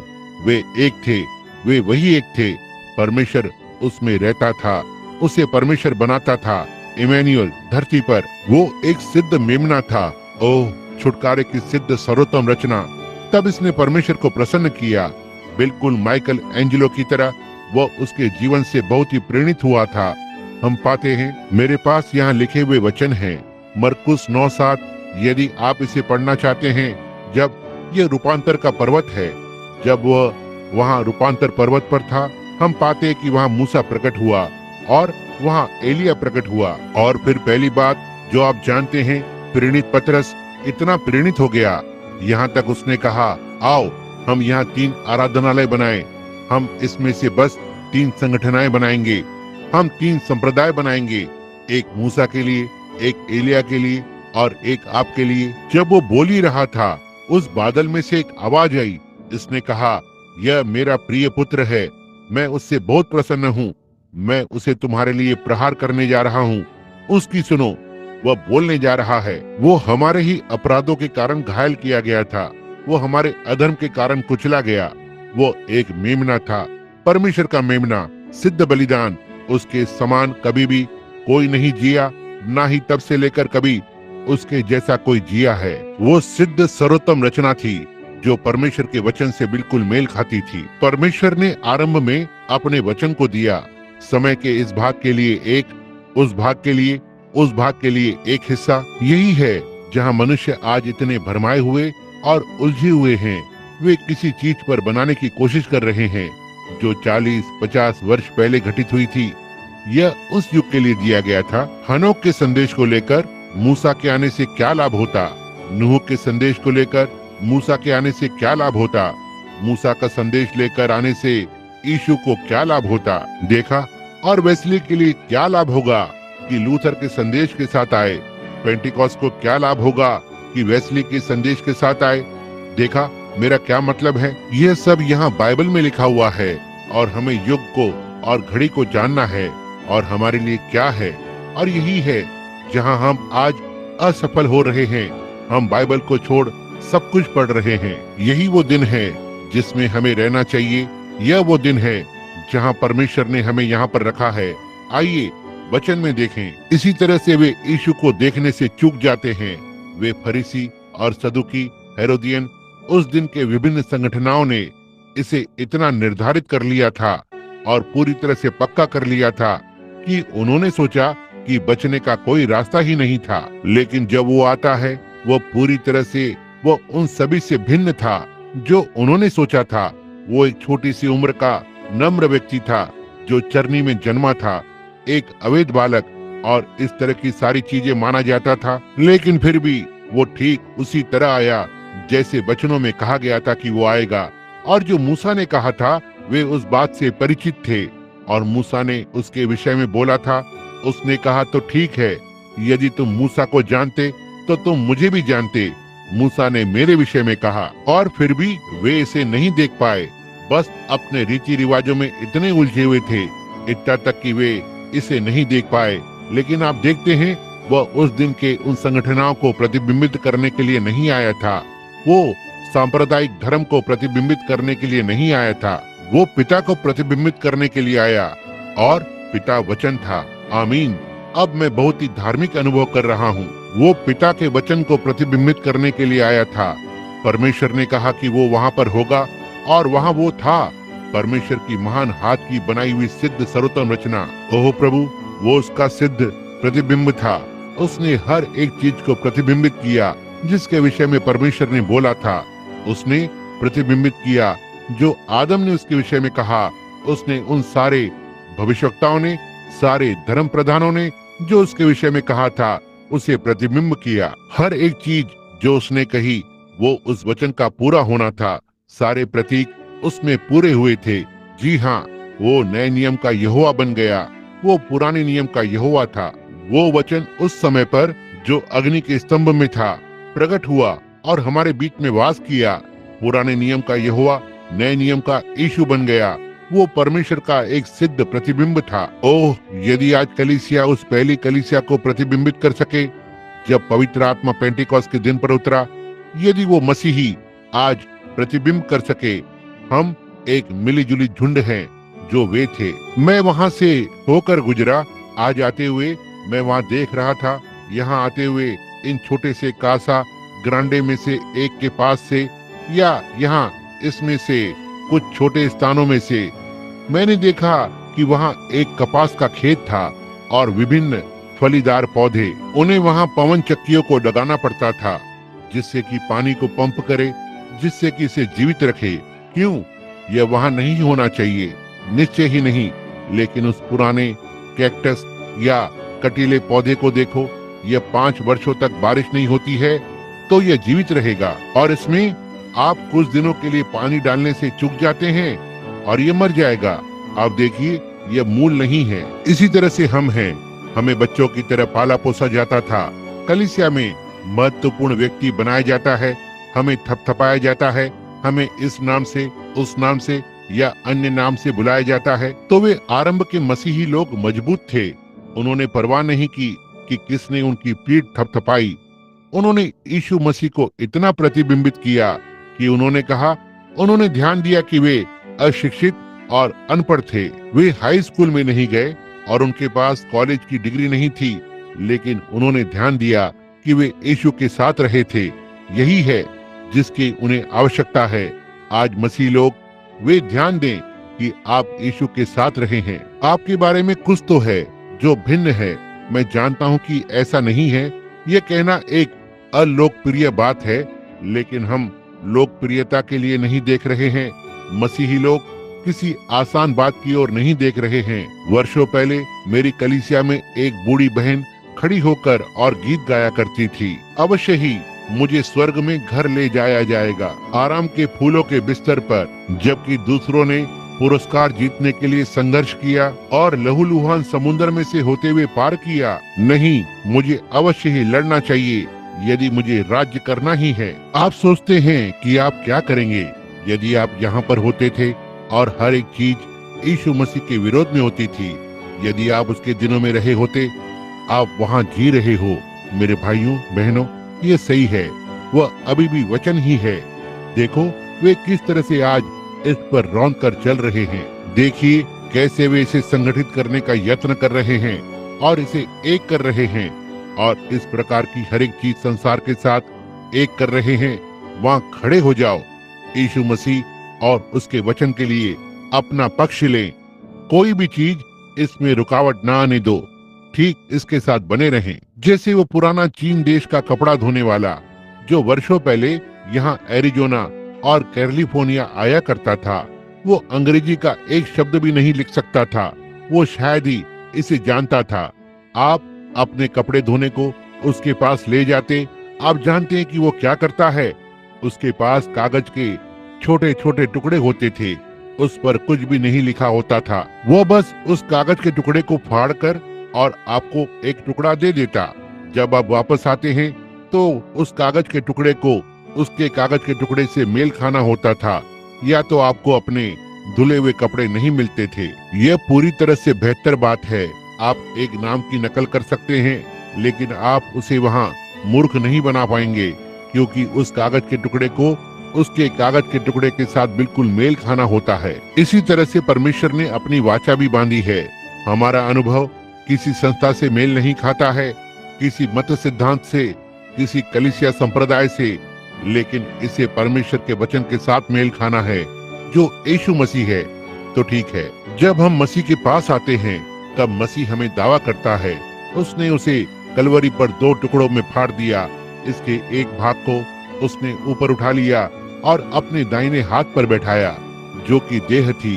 आत्मा वो आया, उसकी एक दुल्हन को बनाने के लिए यहाँ पर वापस भेजा, और वही अनुभव जो मसीह में था उसे हम में होना है। वो पूरी तरह से इतना सिद्ध था, यहाँ तक कि उसने मूर्तिकार को प्रसन्न किया और उसे इतना प्रेरित किया, इतना तक कि उसने उसे कलवरी पर प्रहार किया। ओह प्रभु, अब हम उसे देखते हैं जैसा कि वचन ने कहा, परमेश्वर की सर्वोत्तम रचना। हम उसे परमेश्वर का मारा हुआ, रोगग्रस्त, और पीड़ित देखते हैं, वहाँ वो सच्ची सर्वोत्तम रचना है। जैसे एंजेलो ने उसकी रचना को मारा, यही है जिसने उसे बनाया। यदि उसने केवल एक अच्छे जीवन को जिया होता तो वह कुछ लोगों की तरह ही होता जो आज सामाजिक सुसमाचार का प्रचार करते हैं। वो एक भविष्यवक्ता था, वो एक भविष्यवक्ता था, लेकिन वो एक भविष्यवक्ता से बढ़कर था। वो परमेश्वर था, वो इमैनुअल था। और अब जिस बात ने बिल्कुल ठीक मेरे लिए, मेरे और आपके लिए उसे सर्वोत्तम रचना बना दिया, वो ये है क्योंकि परमेश्वर ने उस पर प्रहार किया। उसने उसे कलवरी पर मारा। यदि उसे मारा नहीं गया था, कोई फर्क नहीं पड़ता कि उसने कितने मरे हुओं को जिलाया था, उसने कितना महान प्रचार किया था, उसका महान जीवन क्या था, उसके दावे क्या थे, वो वहां पर साबित हुआ था। वो इतना प्रसन्न था जो परमेश्वर था, इतना तक कि वही वो एकमात्र मनुष्य था जो कभी धरती पर खड़ा हुआ था, जिसे परमेश्वर उनमें से बाकी के लिए प्रहार कर सकता था। उस एक सिद्ध को असिद्ध के लिए प्रहार किया गया था। सारी सृष्टि जो आदम के जरिए से गिरी थी, इसे यीशु मसीह के जरिए से छुड़ाया गया था। परमेश्वर की सर्वोत्तम रचना परीक्षा में खड़ी रही। उसने यह कैसे किया? वचन के द्वारा। ऐसा लिखा है, मनुष्य केवल रोटी से जीवित नहीं रहेगा, लेकिन हर एक वचन के द्वारा जो परमेश्वर के मुख से निकलता है। ओह मसीह मित्रों, परमेश्वर के सारे हथियार बांध लो। किसी मत सिद्धांत के किसी छोटे से विचार के साथ पीछे न खड़े रहें, या ऐसा ही कुछ तो जिसके पास आप खड़े हैं। परमेश्वर के सारे हथियार बांध लो जब आप शत्रु से लड़ने जाते हैं, जैसे हमारे प्रभु ने किया। उसने दिखाया कि कैसे सबसे कमजोर मसीही उस शैतान को केवल वचन से हरा सकता है। उसके पास सामर्थ्य थी, वो शैतान को किसी भी तरह से मार सकता था, जिस तरह से वो चाहता था, लेकिन उसने इसका उपयोग नहीं किया। उसने केवल वचन को लिया और इसके साथ उसे हरा दिया। ऐसा लिखा है, ऐसा लिखा है, हर कहीं ऐसा लिखा है। सो उसने शैतान को परमेश्वर के वचन के द्वारा हरा दिया। अब यह एक सिद्ध सर्वोत्तम रचना थी और परमेश्वर ने इस पर प्रहार किया। यह क्या ही एक उदाहरण था, क्या ही सच्ची चीज है। वहाँ पर माइकल एंजेलो की मूर्ति के बारे में बात करते हैं, मूसा के पैर पर प्रहार करने के द्वारा। बाइबल ने कहा यह मनुष्य सब मनुष्यों से बढ़कर आघात हुआ था। वो इतना आघात हुआ था कि यहाँ तक कि वो मनुष्य के पुत्र के समान भी नहीं दिखाई पड़ा। उसे मारा गया था, उसे कुचला गया था। वो लहूलुहान था, वो निवस्त्र था। हर एक चीज जिसे किया जा सकता था, वो लहू और हड्डियों का बस एक बड़ा ढेर सा दिखाई पड़ा जो एक साथ चल रहा था। वो एक मनुष्य के समान भी नहीं दिखाई पड़ता था। जब उसने घसीटकर उसे ऊपर कलवरी की ओर ले गया, परमेश्वर ने उसे हमारे लिए प्रहार किया। यही है जो उसे सिद्ध सर्वोत्तम रचना बनाता है। ओह, मैं उससे कितना प्रेम करता हूँ। जानता हूँ कि उसने मेरे लिए ऐसा किया है, जानता हूँ कि उसने आपके लिए इसे किया है। हम इसकी बराबरी कर सकते हैं? कोई भी इसकी बराबरी नहीं कर सका, कोई भी इसकी बराबरी करने के योग्य नहीं है। हम यहाँ बिना आशा के थे, हम बिना परमेश्वर के थे, हम बिना किसी छुटकारे के मार्ग के थे। हम में से हर एक जन ने कामुकता से जन्म लिया और हमें बस इसकी कीमत चुकानी थी।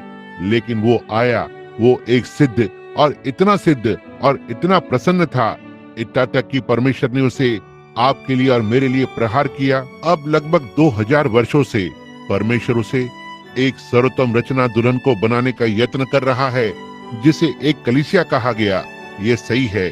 परमेश्वर इसे कैसे करता है? वो इसे अपने कभी न बदलने वाले तरीके के द्वारा करता है, वो है वचन। परमेश्वर अपना तरीका कभी नहीं बदलता। कोई भी, आप बदल सकते हैं, आप बदल जाते हैं, मैं बदलता हूँ, समय बदलता है, संसार बदलता है, लेकिन परमेश्वर नहीं बदलता। वो सिद्ध है, वो नहीं बदलता है। और जिस तरह से वो पहली बार कुछ भी करता है, वो हर बार उसी तरह से करता है। उसने एक बार मनुष्य को बचाया क्योंकि उसने पश्चाताप किया। इसी प्रकार से वो मनुष्य को फिर से बचाएगा। उसने एक मनुष्य को चंगा किया क्योंकि उसके पास विश्वास था। वो अगले व्यक्ति को उसी आधार पर चंगा करेगा। वो कभी भी अपने मार्ग को नहीं बदलता है, क्योंकि देखो, वो सर्वोच्च है और वो अनंत है। वो अनंत, सर्वव्यापी, सर्वज्ञानी है। वो परमेश्वर है और इसलिए उसे ज्ञान के लिए किसी से पूछने की आवश्यकता नहीं है। उसे और अधिक सीखने तक प्रतीक्षा करने की आवश्यकता नहीं है। उसे नई डिग्री की आवश्यकता नहीं है। वो सिद्ध है और चाहे जिस भी स्तर पर हो और जो कुछ भी वह पहले बनाता है, उसका पहला निर्णय हमेशा के लिए वही रहता है। इसे कभी भी नहीं बदला जा सकता है। ओह, मैं कितना आनंदित हूँ। और जब उसने अपनी पहली सर्वोत्तम रचना को बनाया तो उसने उसे वचन के पीछे रख दिया। जब उसने उसकी दूसरी सर्वोत्तम रचना को बनाया, वो वचन था। आमीन। वो वचन था, ना ही वचन के पीछे था, लेकिन वो वचन था। परमेश्वर अपनी योजना को कभी भी नहीं बदलता। यही वो बात है जिससे उसने अपनी पहली कलीसिया को आरंभ किया, अर्थात वचन से। अब परमेश्वर वचन आदि में वो अन्य सभी से स्वतंत्र था, बाकी की हर एक चीज से, दूसरे सारे लोगों से। अब मेरे भिन्न होने के लिए इसे नहीं कह रहा हूँ। परमेश्वर अलगाव को करता है। क्या आप ये जानते हैं? आप एकीकरण के बारे में बात करते हैं। परमेश्वर अलगाव को करता है। वो निश्चय ही करता है। वो अपने लोगों को संसार से अलग करता है। उसने इजराइल को अलग किया जो उसका राष्ट्र है। वो अपनी कलीसिया को संसार से अलग करने की कोशिश कर रहा है, लेकिन कलीसिया संसार के साथ आगे जाना चाहती है, लेकिन उसके लोग अभी भी अलग अलग हैं, उसके लिए अलग अलग हैं। वो कौन है? वचन। कैसे एक मनुष्य का पवित्र आत्मा का बपतिस्मा हो सकता है और पवित्र आत्मा वचन को लिखता है, और एक मनुष्य के पास पवित्र आत्मा का बपतिस्मा हो और वचन का इनकार करे? भला कैसे पवित्र आत्मा आप में हो सकता है, उसके अपने वचन का इनकार करे जो आपके लिए रखा गया था? मैं इसे नहीं समझ सकता। इसे वचन के साथ सहमत होना है। और यदि आपके अंदर जो आत्मा है वो परमेश्वर की हर एक प्रतिज्ञा को आमीन के साथ विराम चिन्ह नहीं लगाती है, वहाँ कुछ तो गलत है। भाई फ्रेड सॉथमैन या आज रात यहाँ कोई तो है, हवाला दिया कि यीशु मसीह कल, आज और युगानुयुग एक सा है। वो वचन है। यह निश्चय ही है। वो हमेशा एक सा रहता है।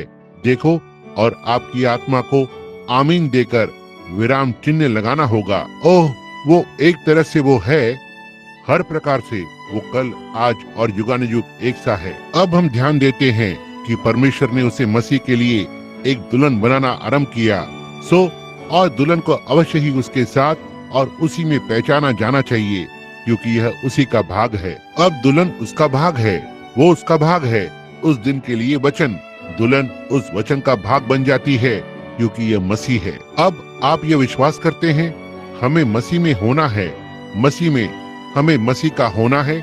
मसीह में मसीह का भाग होना है। एक स्त्री क्या है जब वो एक पुरुष को ग्रहण करती है, या एक पुरुष एक स्त्री को ग्रहण करता है? उस स्त्री को उसका भाग होना है। वे अब दो नहीं रहे, वे एक हैं। और जब परमेश्वर और मसीह एक बन गए, वे एक थे, क्योंकि परमेश्वर वचन था और वचन देहधारी हुआ था। देह और वचन एक बन गए। और जब कलीसिया मसीह की दुल्हन बन जाती है, तो वो और सुसमाचार एक से होते हैं। तब भला आप कैसे कह सकते हैं कि आश्चर्य कर्मों के दिन बीत गए? तब भला आप कैसे कह सकते हैं वो कल, आज और युगानुयुग एक सा नहीं है? आप भला कैसे कह सकते हैं वे बातें उस एक प्रेरित के लिए या एक चेले के लिए है, या किसी और दिन में किसी और के लिए है, जबकि आप उसके भाग होते हैं?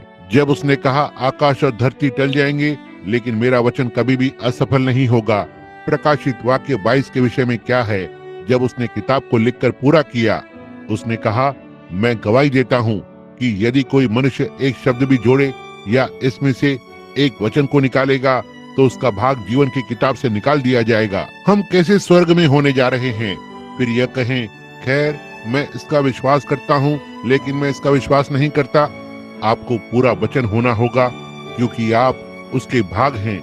इसी तरह से परमेश्वर आज अपनी कलीसिया बनाने की कोशिश कर रहा है, ना ही एक संस्था के द्वारा। और वे हमें इस बात के लिए दबाव डालने की कोशिश कर रहे हैं। मित्रों, आप इसे आते हुए देख सकते हैं। दीवार पर हस्तलेख है। ज्यादा समय नहीं लगेगा जब हम एक विश्व कलीसिया बन जाएंगे, और हर एक कलीसिया को ठीक उसी के अंदर जाना है, या तो परिस्थितियों में खड़ा होना है। तो क्या आप इस पर खड़े होने के लिए तैयार हैं? अच्छा होगा कि आप इसे केवल इसलिए ना करें क्योंकि आप सोचते हैं कि यह सही चीज है। अच्छा होगा कि मसीह आपके अंदर हो, क्योंकि वो वचन अनंत है, और यह वचन ही है जो आपको फिर से जिलाएगा। आप उस वचन का भाग बन जाते हैं। आप वचन के साथ पहचाने गए हैं। आज आप कहते हैं मैं एक मसीही हूँ। आप किस संप्रदाय से संबंध रखते हो? तो इसका मसीहत से जरा भी लेना देना नहीं है। संप्रदायों का होना, इसमें कोई बात नहीं, मैं इसके विरोध में नहीं हूँ। लेकिन देखो कि यही है जो लोग, बहुत से लोग कहते हैं कि मैं संप्रदायों को खंडन करता हूँ, मैं उन्हें लताड़ता हूँ। मैं ऐसा नहीं करता। नहीं श्रीमान, वे संप्रदाय, वे ठीक है, यह कार्य करने के समझौतों के जैसा है या ऐसा ही कुछ तो। लेकिन जब आप अड़े रहते हैं क्योंकि आप कहते हैं मैं एक मसीही हूँ, क्योंकि मैं फलाना फलाना कलीसिया से संबंध रखता हूँ, इसका कोई मतलब नहीं है। आपको मसीह का होना है और मसीह वचन है। और बहुत सी बार वे संप्रदाय वचन से इतने दूर होते हैं जितना पूरब पश्चिम से दूर है। आपको उस वचन के साथ बने रहना है। दुल्हन होने के लिए यदि आप दुल्हन में हैं, तो आप वचन में हैं और वचन आप में है। और वो वचन जिसने मसीह में से होकर परमेश्वर को प्रतिबिंब किया, उसी परमेश्वर को आप में से होकर प्रतिबिंब करता है। आमीन। आमीन का अर्थ होता है ऐसा ही हो तो ऐसा ही हो। मैं विश्वास करता हूँ कि ये सच्चाई है। आपको उसके साथ पहचाना जाना है। अब यदि मैं एक वास्तविक सच्चा अमेरिकी होने जा रहा हूँ, यदि मैं इस राष्ट्र का एक सच्चा नागरिक होने जा रहा हूँ, तो मुझे इसके साथ पहचान बनानी होगी। मुझे वो सब होना है जो वो कभी रहा था, सही या गलत। मुझे वो सब होना है जो वो है, सही या गलत। वो सब जो कभी भी होगा, सही या गलत। मुझे इस राष्ट्र के साथ पहचान बनाना है। यदि मैं एक अमेरिकी होने जा रहा हूँ, क्या यह सही है? उसकी महिमा में हो या उसकी शर्म में, स्वतंत्रता या आग की ज्वाला में, जो कुछ भी वो है, मुझे अवश्य ही उसकी अमरता का निर्माता होना है। मुझे एक इकाई के समान खड़ा होना है। वह जो कुछ भी है मैं हूँ, जो कुछ भी वह कभी था मैं हूँ। वो जो भी होने जा रहा है, मुझे अवश्य ही उसका भागीदार होना है। यह सही है। कुछ मिनटों के लिए इस पर सोचें। तब ऐसा होने के लिए एक अमेरिकी की नाई मैं इसे आपके सामने लाऊंगा, जिससे आप इसे देखकर सुनिश्चित हो जाएं। जैसा कि मैं बंद करता हूं, एक अमेरिकी होने के लिए मुझे हर चीज के साथ पहचान बनाना है जो उसने कभी किया है।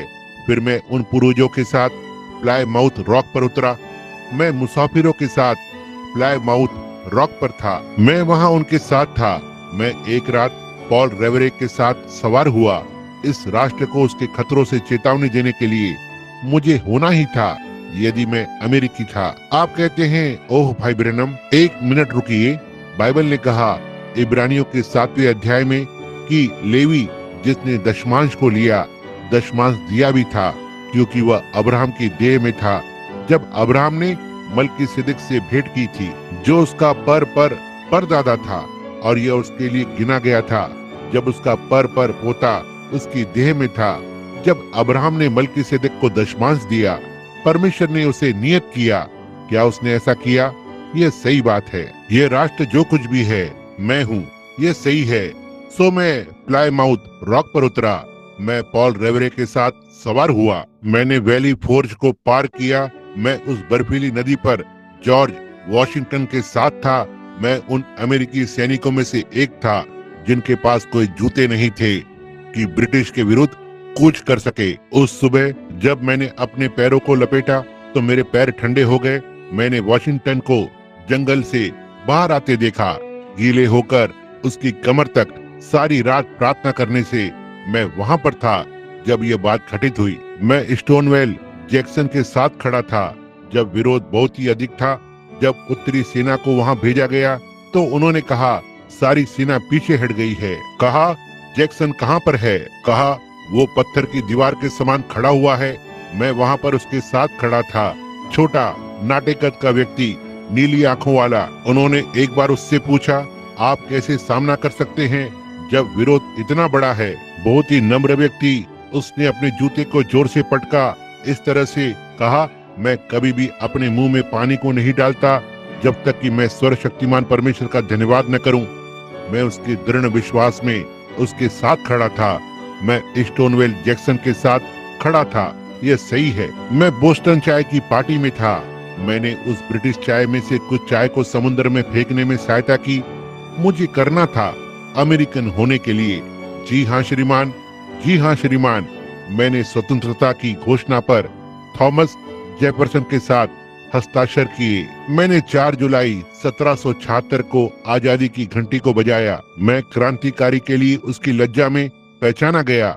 जब भाई ने भाई के विरुद्ध लड़ाई लड़ी और पिता ने पुत्र के विरोध में, मुझे उसकी लज्जा में पहचान को देना है, वैसे ही जैसे कि मैं उसकी महिमा में पहचाना जाता हूँ। यह बिल्कुल सही है। मैं वैक आइलैंड में था जब उन सारे सैनिकों ने उनकी जान को गंवा दिया। मैंने उन्हें ऐसा करते देखा है। मैंने उन्हें देखा है जब उन्होंने वैक आइलैंड पर कब्जा किया गया। मैंने गुआम पर झंडा फहराने में सहायता की। निश्चित रूप से वह सब जो वो था और जो कुछ भी उसने कभी किया, वह जो कुछ भी अभी है, मैं गर्व से कहता हूँ कि मैं उसका भाग हूँ, क्योंकि मैं अमेरिकी होने पर खुश हूँ। क्या आप नहीं हैं? एक मसीही होने पर मुझे वैसा ही खुश होना चाहिए। हालेलुया। जी हाँ श्रीमान, यदि मैं एक मसीही हूँ तो मैंने सुसमाचार का प्रचार किया और नूह के साथ आने वाले न्याय के लिए चेतावनी दी। जी हाँ श्रीमान, मैं वहाँ पहले उसका भाग था। वहाँ पर मैं परमेश्वर की अर्थव्यवस्था का भाग था। मैं मूसा के साथ जलती हुई झाड़ी में था। मैं मूसा के साथ मिस्र से बाहर निकाला गया था। मैंने जंगल की दूरी को तय किया और मैं उसके साथ जलती हुई झाड़ी में था। मैंने उसकी आवाज सुनी। मैंने उसकी महिमा को देखा। मैंने अग्नि के स्तंभ को वहाँ पीछे उस झाड़ी में देखा, मूसा से बात करते हुए। मैं उसके साथ लाल सागर पर था। जब ये खुल गया, मैंने अग्नि के स्तंभ को सीने पर्वत पर ठहरा हुआ देखा। मैंने जंगल में मन्ना खाया और प्रहार की हुई चट्टान में से जल पिया। हालेलुया। मैं इस समय पर 50 वर्ष का अनुभव नहीं कर रहा हूँ। आमीन। जी हाँ श्रीमान, मैं वहाँ पीछे जंगल में इब्रानी बच्चों के साथ जंगल में मन्ना खाया था और मैंने उसी प्रहार की हुई चट्टान से जल पिया। मैं उस सुबह यहोशू के साथ खड़ा हुआ था जब वो यरीहो की दीवार को देख रहा था और उसने एक मनुष्य को खड़ा हुआ देखा। उसने अपनी तलवार बाहर निकाली और उसका सामना करने के लिए दौड़ पड़ा। उसने कहा, क्या तू हमारी ओर है या तू हमारे शत्रु के साथ है? उसने कहा, मैं यहोवा की सेना का प्रधान होकर अभी आया हूँ। मैंने देखा कि यहोशू ने अपनी तलवार जमीन पर फेंकी। मैंने यहोशू के साथ घुटने टेके। जब मैं उसके सामने झुक गया, यहोवा के सेना के प्रधान के सामने, मैंने तुरही के फूंकने पर यरीहो की दीवारों को नीचे गिरते हुए देखा। मैंने यहोशू को देखा, कहा, सूर्य थम जा और चांद अय्यालोन की तराई पर ठहरा रह, हिलना मत। मैंने देखा कि सूर्य रुका रहा और चंद्रमा अपना उजाला देने से नहीं चूका। मैंने ये सब घटित होते हुए देखा है। मैं दानियल के साथ सिंहों की मान में था। इब्रानी बच्चों के साथ आग की भट्टी में था। मैं एलिया के साथ था जब सारे संसार ने उसे ठुकरा दिया था, और आहाब और उनकी सारी इजाबेलें उनके सारे कटे हुए बालों के साथ, और उस दिन की चीजें, उनके चेहरे रंगे हुए और पाउडर, हर एक चीज जो कलीसिया के पास थी।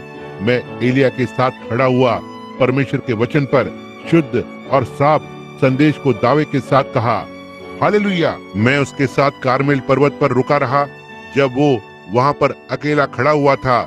मैंने उसे आकाश से आग को उतरने के लिए प्रार्थना करते देखा। मैं दाऊद के साथ था जब उसने गोलियत को घात किया। परमेश्वर की महिमा हो। तो ठीक है, यदि मैं एक मसीही हूँ तो मैं इन सब में पहचाना गया हूँ। मुझे इसका भाग होना है। जी हाँ श्रीमान, मैंने यशायाह के साथ उसके दिनों में भविष्यवाणी की। मैं यरदन पर यूहन्ना के साथ था जब उसने देखा कि पिंडुकी उस पर उतर रही है। मैं यूहन्ना के साथ यरदन पर खड़ा था। मैंने उसे बीमारों को चंगा करते देखा, लाजरस को जिलाते, याईर की बेटी को उसके मरने के बाद फिर से जीवित करते देखा। मैंने इसे देखा है। मैं उसके साथ उसकी मृत्यु में पहचाना गया हूँ। मैं उसके साथ मरा जब वो कलवरी पर मरा, और मैं उसके साथ ईस्टर की सुबह फिर से जी उठा उसके पुनरुत्थान की सामर्थ्य में। मैं आज रात इसका एक गवाह हूँ। मैं उसके साथ कलवरी पर मरा, उसके साथ ईस्टर पर जी उठा। हालेलुया। उसका भाग होने के लिए मुझे उसके साथ पहचाना जाना है। मैं उसकी मृत्यु में उसके साथ पहचाना गया था। मैं उसके साथ उसके कष्ट को सहने में पहचाना गया था। मैं उसके साथ पहचाना गया था जब संप्रदायों ने उसे ठुकरा दिया था। मैं उसके साथ पहचाना गया था जब उन्होंने उसे मंदिर से बाहर निकाला, जब उन्होंने निकाल फेंकने की, उससे छुटकारा पाने की कोशिश की। मैं वहाँ उसके साथ था। मैं उसकी मृत्यु में उसके साथ था, पुनरुत्थान में उसके साथ जी उठा। और मैं 120 के साथ था जब वे ऊपरी कोठरी में चढ़ गए। जी हाँ श्रीमान, मैंने आकाश से उस तेज सनसनाती आंधी को आते हुए देखा। मैंने पेंटिकॉस्ट के दिन पर अभिषेक के साथ अन्य जुबान में बात की। हालेलुया! मैं वहां पर था क्योंकि मैं उसके साथ पहचाना गया हूँ। परमेश्वर की महिमा हो। यह सही है। मैंने प्रेरितों के काम 2 में पतरस के साथ प्रचार किया। ओह, मैंने वहां उसके साथ प्रचार किया। मैंने पौलुस के साथ मार्स हिल पर आलोचना करने वालों के सामने प्रचार किया। जी हाँ श्रीमान, मुझे करना था। मैं यूहन्ना के साथ पतमुस टापू पर था। मैंने उसके आगमन का दर्शन देखा। मैंने लूथर को देखा। मैं उसके साथ था जब सुधारक के समय में। मैं वेस्ली के साथ था और अभी मैं यहाँ यूमा एरिजोना में हूँ। हालेलुया! मैं आज रात यहाँ इस स्टार डस्ट मोटल में पहचाना गया हूँ, लोगों के एक झुंड के साथ जो उसी चीज पर विश्वास करते हैं। और अब हम एक साथ मसीह यीशु में स्वर्गीय स्थानों में बैठे हुए हैं। हालेलुया! मैं महिमा में उसके आगमन के लिए प्रतीक्षा कर रहा हूँ। इन्हीं दिनों में से किसी दिन उसके साथ पहचाना गया। जीवित रहते हुए उसने मुझसे प्रेम किया। मरते हुए उसने मुझे बचा लिया। दफन होकर उसने मेरे पापों को दूर कर दिया। जी उठकर उसने हमेशा के लिए स्वतंत्र रूप से धर्मी ठहराया। किसी दिन वो आ रहा है। ओह, महिमा में दिन। मैं अब पवित्र आत्मा के बपतिस्मे में पहचाना जाता हूँ। ना ही यहाँ बाहर रास्ते पर कुछ तो 40 वर्ष पहले की बात। मेरे पास ठीक अभी पापों की क्षमा की परमेश्वर की महिमा और सामर्थ है। मैं उसे बीमारों को चंगा करते हुए देखता हूँ, अंधी आंखों को खोलते हुए, उसे चीजों को पहले से बताते हुए देखता हूँ। लोगों के हृदय को जान लेता है। मैं इस दिन पर उसकी सेवकाई में उसके साथ पहचाना गया हूँ। परमेश्वर की महिमा हो। मैं उसके साथ पहचाना गया हूँ। इस अंतिम दिन में छुटकारे के लिए मैं उस महान दुल्हन का भाग होने का भरोसा करता हूँ जो इन दिनों में से किसी दिन आ रही है। कोई फर्क नहीं पड़ता कि संसार जो भी कहे। वे हो सकता है हमें पागल, उन्मादी या बालजबूल या विधर्मी बुला सकते हैं। जो कुछ भी वे बुलाना चाहें, मैं अब भी उस झुंड के साथ पहचाना जाना चाहता हूँ। मैं अब भी वहाँ पर हूँ। मैं वहाँ बना हुआ हूँ। मैं वहाँ पर जन्मा था। मैं वहाँ पर रुकना चाहता हूँ। मैं हमेशा वहाँ पर रहूंगा क्योंकि परमेश्वर ने मुझे वहाँ रखा है। मैं हूँ। मैंने अपनी कलीसिया को छोड़ दिया ताकि खुद को पवित्र शोर मचाने वाले झुंड के साथ पहचान दूं। मैं उनमें से एक हूँ।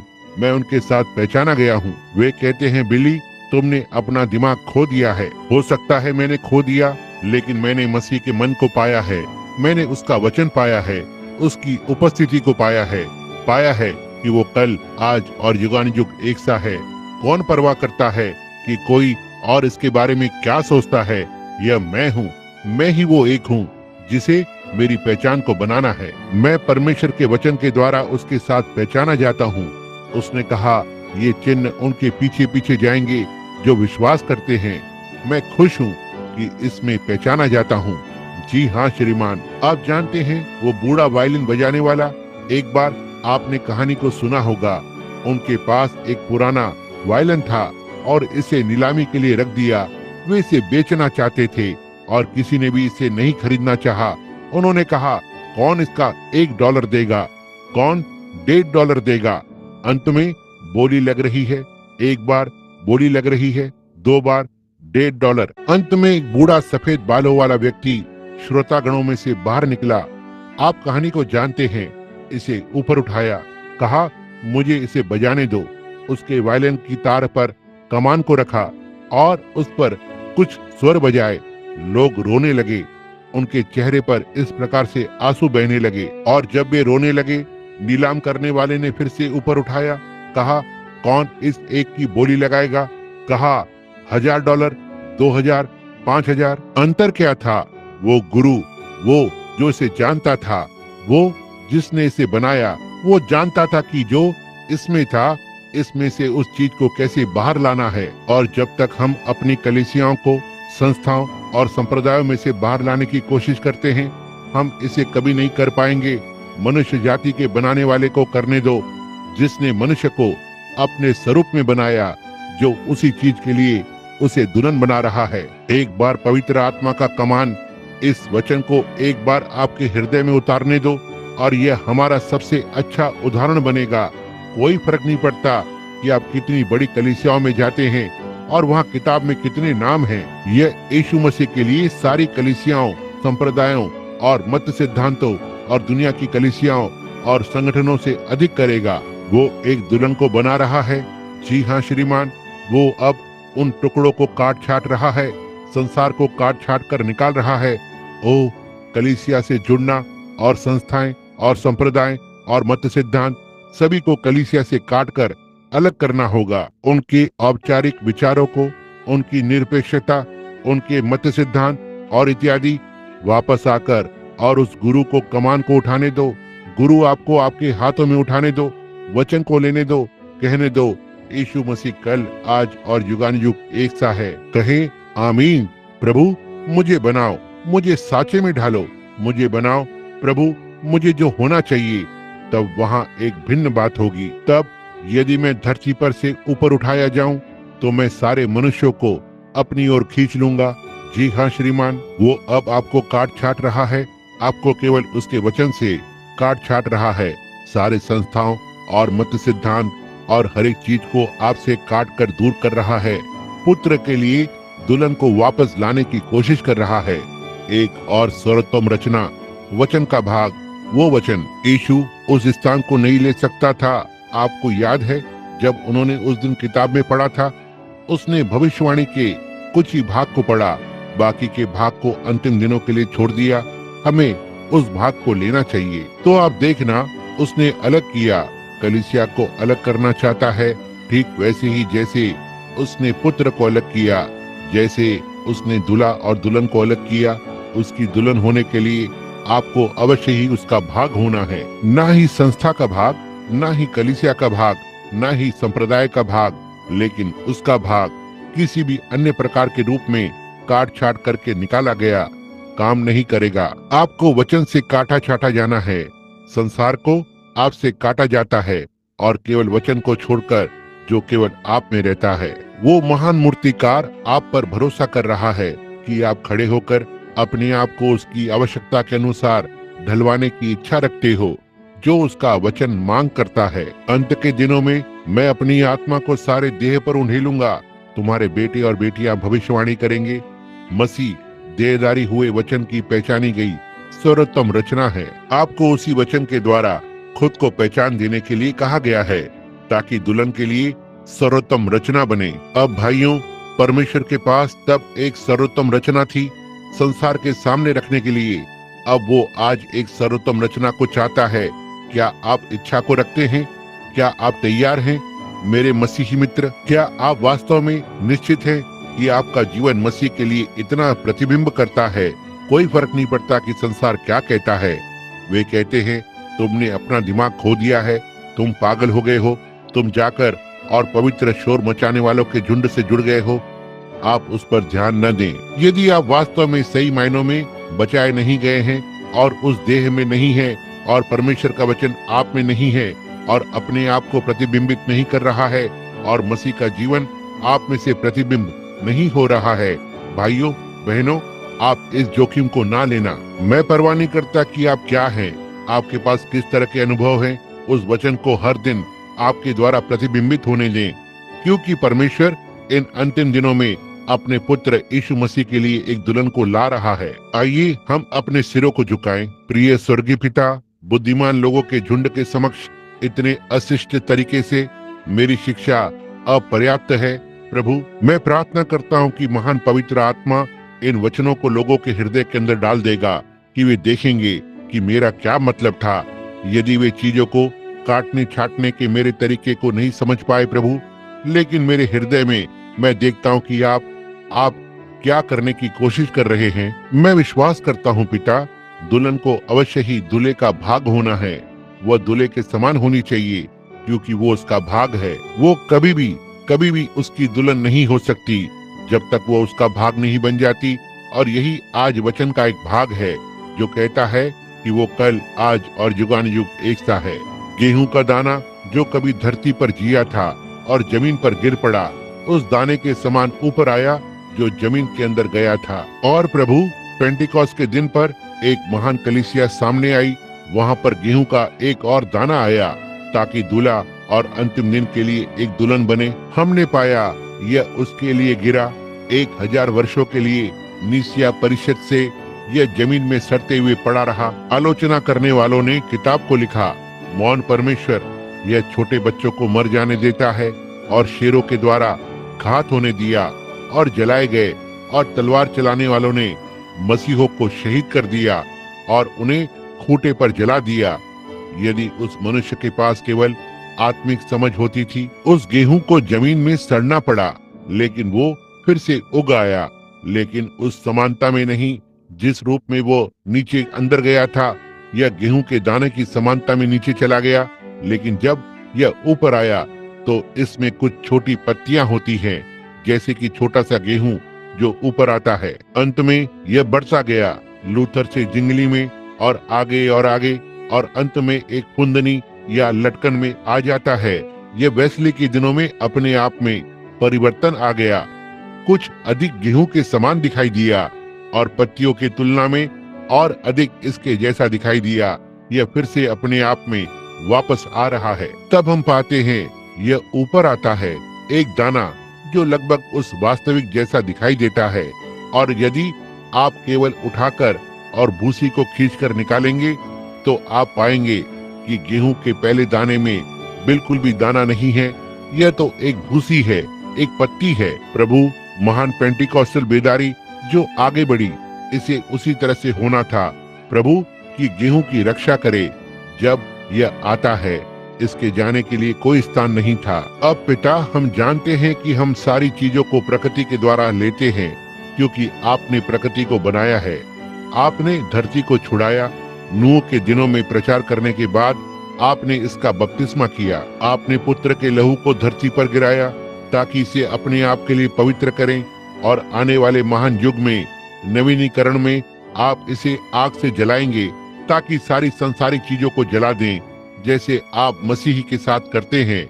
आप उसे बचाते हैं, उसे बपतिस्मा देते हैं, उसे पवित्र करते हैं, उसके बाद उससे दुनिया को नवीनीकरण करते हैं और फिर उस पर दावा करते हैं जैसे कि वो आपका अपना है, उसमें पवित्र आत्मा को डालने के द्वारा। हम जानते हैं कि ये गेहूं उसी प्रक्रिया में से होकर आया है। हर एक प्रकृति उसी तरह से काम करती है। अब प्रभु, जब हम देखते हैं कि भूसी अब दाने से अलग हो रही है, सांसारिकता निकल रही है, हे परमेश्वर प्रदान करें कि वे दाने उस भूसी को अलग होना है, जिससे कि वो दाना पुत्र की उपस्थिति में आ सके। मुझे गठबंधन के आने की आवाज सुनाई दे रही है प्रभु। यह ज्यादा समय तक नहीं होगा और फिर वो बड़ी लिफ्ट उसकी दुल्हन को महिमा में ले जाएगी, परमेश्वर की उपस्थिति में। मैं प्रार्थना करता हूँ पिता कि आप हम में से हर एक को आशीष देंगे। आइए हम याद रखें प्रभु कि यह हमारा अवसर है। हो सकता है हमारे पास एक भी आने वाला कल न हो। आज हमारा अवसर है। आज इतने लंबे समय के बाद जब आप उसकी आवाज को सुनते हैं तो अपने हृदय को कठोर न करना। प्रभु परमेश्वर, मैं इन लोगों को नहीं जानता। यदि यहाँ पर कोई है, इसकी कमी है, आज रात्रि प्रदान करें कि वे परमेश्वर की संपूर्णता को पाए और पवित्र आत्मा से भर जाएंगे। इसे प्रदान करें पिता। अब अपने झुके हुए सिरों के साथ हमारे हृदय भी झुके हुए हैं। मित्रों, मेरे तरीके के लिए क्षमा करें। मैं अपना संदेश काट छाट कर कह रहा हूँ। मैं प्रार्थना करता हूँ कि परमेश्वर आपको दिखाएगा कि मेरा क्या अर्थ है। अब यदि मैं नहीं चाहता कि कोई देखता रहे, बस अपने सिर को झुकाए रखे। मैं नहीं, आप जो भी हैं, यदि आपको पक्का नहीं है कि आपका जीवन, अब देखो उनमें से हर एक प्रक्रिया को उन्होंने क्या किया। वे एक संगठन में चले गए। इसने क्या किया? आत्मा वहां से चला गया दूसरे की ओर। जैसे ही लूथर संगठित हुआ, यह सीधे वेस्ली के अंदर चला गया। वेस्ली संगठित हुआ, यह सीधे पेंटिकॉस्ट में चला गया। पेंटिकॉस्ट संगठित हुआ, यह कहाँ जा रहा है? बिल्कुल जैसे कि अग्नि का स्तंभ, बस आगे बढ़ते रहा। और कुछ लोग वे कहते हैं मैं पेंटिकॉस्टल हूँ, यह ठीक है। मैं लूथरन हूँ, यह ठीक बात है। इसके विरोध में कुछ नहीं है। लेकिन मित्रों, गेहूं अभी भी आगे बढ़ रहा है। हमारे पास सबसे बड़ी बेदारियों में से एक बेदारी है। यह अधिक समय से बनी हुई है। इतिहास दिखाता है कि एक बेदारी केवल लगभग 3 वर्ष तक चलती आई है। इस एक बेदारी को 15 वर्ष या उससे अधिक हो गए हैं। बड़े चंगाई के अभियान रहे हैं। लेकिन अब यह ठंडी हो गई है। देखो, हर एक बेदारी हमेशा ही इसके बाद एक संगठन को उत्पन्न करती है। इस वाली ने क्यों नहीं किया? वहाँ भाइयों का एक छोटा सा झुंड उभरा था, यहीं कहीं पर, जिसे अंतिम वर्षा कहा गया। वे कहीं भी नहीं पहुँचे, सीधे नीचे गिर गए। क्यों? यह गेहूं का युग है मित्रों, यह गेहूं है। वहाँ धरती पर एक सेवकाई है जो ठीक उसी एक की तरह है जो वहाँ पीछे उस ओर आरंभ में गई थी। एक सच्चा पेंटिकॉस्टल का अनुभव। कलीसियाएं संगठित हो रही हैं और एक संगठन दूसरे से बड़ा बनाने की कोशिश कर रहा है और धीरे धीरे अधिक सदस्यों और चीजों को जोड़ रहे हैं। वे संगठन हम इसे देखते हैं। मैं पेंटिकॉस्टल हूँ, हम इसे निकलते हुए देखते हैं। लेकिन क्या इसे ऐसा करना ही है ताकि वो पुत्र दाने तक पहुंच सके? यदि यह पहले वहां नहीं होता, यदि उसके चारों ओर भूसी नहीं होती, तो उसके पास जाने के लिए कोई स्थान नहीं होता था। परमेश्वर ने इसे भूसी बनाया। देखो, जैसे मकई, जैसे गेहूं, जैसे कोई भी चीज जो कटीले बीज कोष से बाहर निकलती है। अब देखिए, इसके बाद कोई भी संस्था आरंभ नहीं हुई है। क्यों?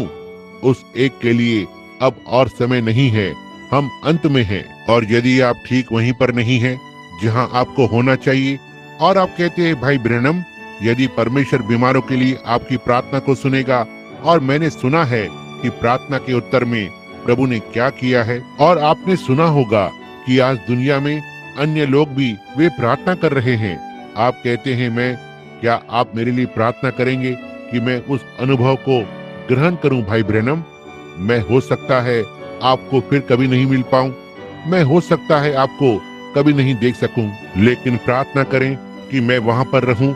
मैं बस ऐसा महसूस नहीं कर रहा हूं कि मैं अब वहां पर होऊंगा, लेकिन मैं चाहूंगा कि आप मेरे लिए प्रार्थना करें कि मैं रहूं। अब हर एक सिर झुका हुआ है। क्या आप अपना हाथ ऊपर उठाएंगे? प्रभु आपको आशीष दे, आपको आशीष दे, और आपको परमेश्वर आपको आशीष दे। लोगों के इस झुंड में मैं समझता हूँ 50 हो सकता है या 75 हाथ ऊपर उठे हुए हैं। अब प्रिय यीशु, आप न्यायी हैं, हम तो केवल सेवक गण हैं। मैं प्रार्थना करता हूँ प्रिय परमेश्वर, और यदि मुझे आपकी दृष्टि में अनुग्रह मिले तो मेरी प्रार्थना का उत्तर दीजिए। आपने देखा कि हर एक हाथ ऊपर गया है। आप जानते हैं कि उनके हृदय में क्या है। हम विश्वास करते हैं कि वे जीवन के लिए ठहराए गए हैं, और शैतान ठीक जैसे आदम के दिनों में था, वो उस सर्वोत्तम रचना को आगे आने से रोकने की कोशिश कर रहा है। होने पाए इसे आज रात्रि रोक दिया जाए, होने पाए यीशु मसीह का लहू इसे रोक दे, और होने पाए वे परमेश्वर के लिए एक सर्वोत्तम रचना के रूप में सामने आए, इसे प्रदान करे पिता। होने पाए वे मसीह के वचन में पहचाने जाएं। उसने कहा, जब तक मनुष्य फिर से जन्म ना ले, होने पाए वे उस नए जन्म के अनुभव को प्राप्त करें। होने पाए वे पवित्र आत्मा का बपतिस्मा पाएं, संसार की सारी चीजों का नवीनीकरण हो। वे इसे अब और नहीं चाहते प्रभु।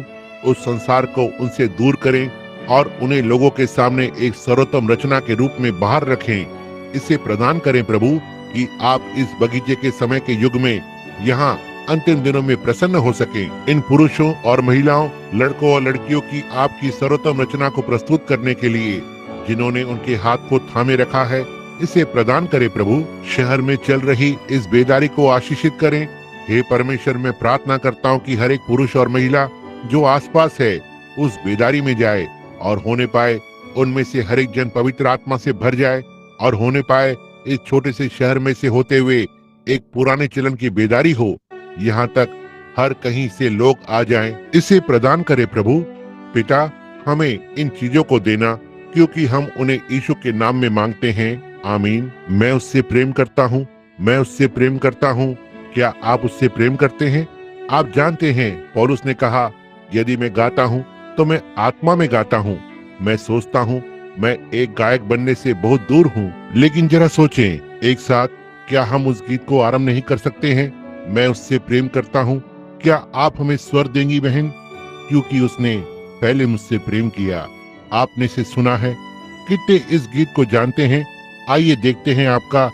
ये मेरे पुराने गीतों में से एक है। मैं इसे गाना पसंद करता हूँ। तो ठीक है, अब आइए हम अपने सिरों को झुकाएं और अपनी आंखें बंद करें, और अब गाएं मैं उससे प्रेम करता हूँ। आइए हम इसे गुनगुनाएं।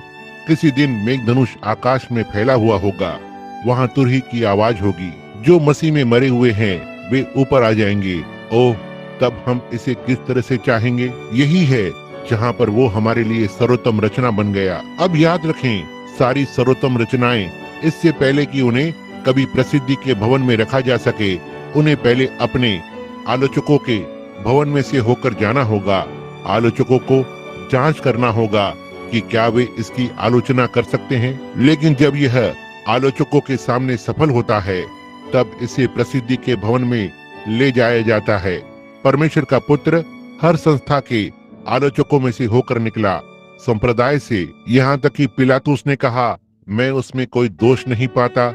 यहूदा ने कहा, मैंने निर्दोष लहू से विश्वासघात किया। तब परमेश्वर ने उसे जिलाकर खड़ा किया और वो आज उस महान प्रसिद्धि के भवन में लटका हुआ है, परमेश्वर के दाहिने हाथ पर बिचवाई को कर रहा है। क्या आप उसके साथ वहां नहीं जुड़ना चाहेंगे? क्या आप इसका भाग नहीं बनना चाहेंगे? आप हो सकते हैं, आप बनने के लिए आमंत्रित हैं। जब हम इस गीत को गा रहे हैं, तो क्यों ना आप अभी उसके साथ इस पर बात करें। जबकि हम इसे फिर से गाते हैं, मैं चाहता हूं कि आप किसी से हाथ मिलाएं जो अभी आपके टेबल के आसपास है। कहें, परमेश्वर आपको आशीष दे मसीही मित्र, परमेश्वर आपको आशीष दे। मेरे लिए प्रार्थना करें। आप में से हर एक जन इसे अभी करें, जैसा कि हम इसे फिर से गाते हैं। यह ठीक है, हाथ मिलाएं, कहें, मेरे लिए प्रार्थना करें। आप सब मेरे लिए प्रार्थना करें। मैं वहाँ होना चाहता हूँ, बहुत अधिक चाहता हूँ। अब आइए हम अपने सिरों को झुकाएं और अपनी आंखों को बंद करें और अपने हाथों को उठाएं और इसे अब उसके लिए गाएं। वहाँ आपकी सर्वोत्तम रचना को लटकता हुआ देखें। महान मूर्तिकार, महान परमेश्वर, जिसने मनुष्य को बनाया और उसे सांचे में डाला और उसे अपने स्वरूप में ढाला। मैं आपसे प्रार्थना करता हूँ प्रभु कि आप आज रात हमें ले लेंगे। होने पाए यह एक यादगार रात हो, हमारे लिए सचमुच यादगार हो कि आज रात प्रभु, आज रात ठीक यहाँ स्टार डस्ट मोटल में होने पाए आप मनुष्य को परमेश्वर के पुत्रों के स्वरूप में ढालें। इसे प्रदान करें प्रभु। महान मूर्तिकार, केवल आप ही हैं जो इसे कर सकते हैं। अपने वचन को लें प्रभु, इसे हम सबके हृदय के अंदर ढाल दीजिए, जिससे कि हम अंत के दिनों में आपकी सर्वोत्तम रचना हो सकें और मसीह की दुल्हन कहलाएं। दूसरे मनुष्य देख सकें कि उसके लिए जीने में क्या ही वास्तविकता और क्या ही आनंद है। प्रभु, इस दिन यहाँ तक कि हमारी कलीसियाएं, वे उनकी ईमानदारी को खो रहे हैं। वे नहीं, ऐसा प्रतीत होता है यह सब हॉलीवुड चला गया है। प्रभु, क्या हुआ है? वे चमकने के बजाय एक चमक दमक के पीछे चले गए हैं। हम जानते हैं कि संसार संसारिक बात के साथ चमकता दमकता है, लेकिन सुसमाचार प्रेम और मसीह के साथ चमकता है। प्रभु, प्रदान करें कि हम संसार की चमक दमक से दूर हो जाएं और मसीह की चमक में आ जाएं। वे आपके हैं प्रभु, आपने उन्हें खरीदा है। उन्होंने आज रात उनके हाथ ऊपर उठाए, वे बनना चाहते हैं। अब पिता, यदि मैं कर सकता था तो मैं उन्हें ऐसा बनाता, लेकिन मैं नहीं कर सकता। लेकिन मैं आप पर भरोसा करता हूँ। आपने कहा, वो जो मेरे पास आता है मैं उसे कभी नहीं निकालूंगा। वह जो मेरा वचन सुनता है और उस पर विश्वास करता है, जिसने मुझे भेजा है, उसके पास अनंत जीवन है और वो न्याय में नहीं आएगा। अब ढोंगी विश्वास नहीं प्रभु, लेकिन विश्वास है। वह मृत्यु से पार होकर जीवन में प्रवेश कर चुका है। इसे प्रदान करें पिता, यीशु मसीह के नाम में से होते हुए वे आपके हैं। आमीन। आप उससे प्रेम करते हैं, क्या वो अद्भुत नहीं है? हमें वो जरा धुन देना या वहाँ पर स्वर देना। बहन, अद्भुत अद्भुत। आपको गीत गाना पसंद है? क्या मैं बहुत अधिक समय ले रहा हूँ? मुझे आराधना करना पसंद है। क्या आपको पसंद नहीं है एक छोटा सा इस तरह का काटने छाटने वाला संदेश? मैं नहीं, आप जानते हैं मुझे काटना छाटना पसंद नहीं है, लेकिन आपको एक कील को ठोकना पड़ता है ताकि इसे कसकर पकड़े। आप जानते हैं कि मेरा क्या मतलब है। जी हाँ, अब आपको इसे हृदय के अंदर डालना होगा। और देखा, आप उस गीत से प्रेम करते हैं। अद्भुत अद्भुत यीशु है मेरे लिए। आप ये जानते हैं, हर एक जन गाए। अब आइए हम कहें, प्रभु की स्तुति हो, प्रभु की स्तुति हो। क्या आप अपने आप को रगड़कर साफ किया हुआ महसूस नहीं करते? अच्छा महसूस कर रहे हैं? प्रभु की आराधना करें, वो अद्भुत है। परमेश्वर आपको आशीष दे। जब तक मैं फिर से नहीं मिलूं, अब मैं सभा को भाई के हाथ में देता हूँ, जो अध्यक्ष हैं।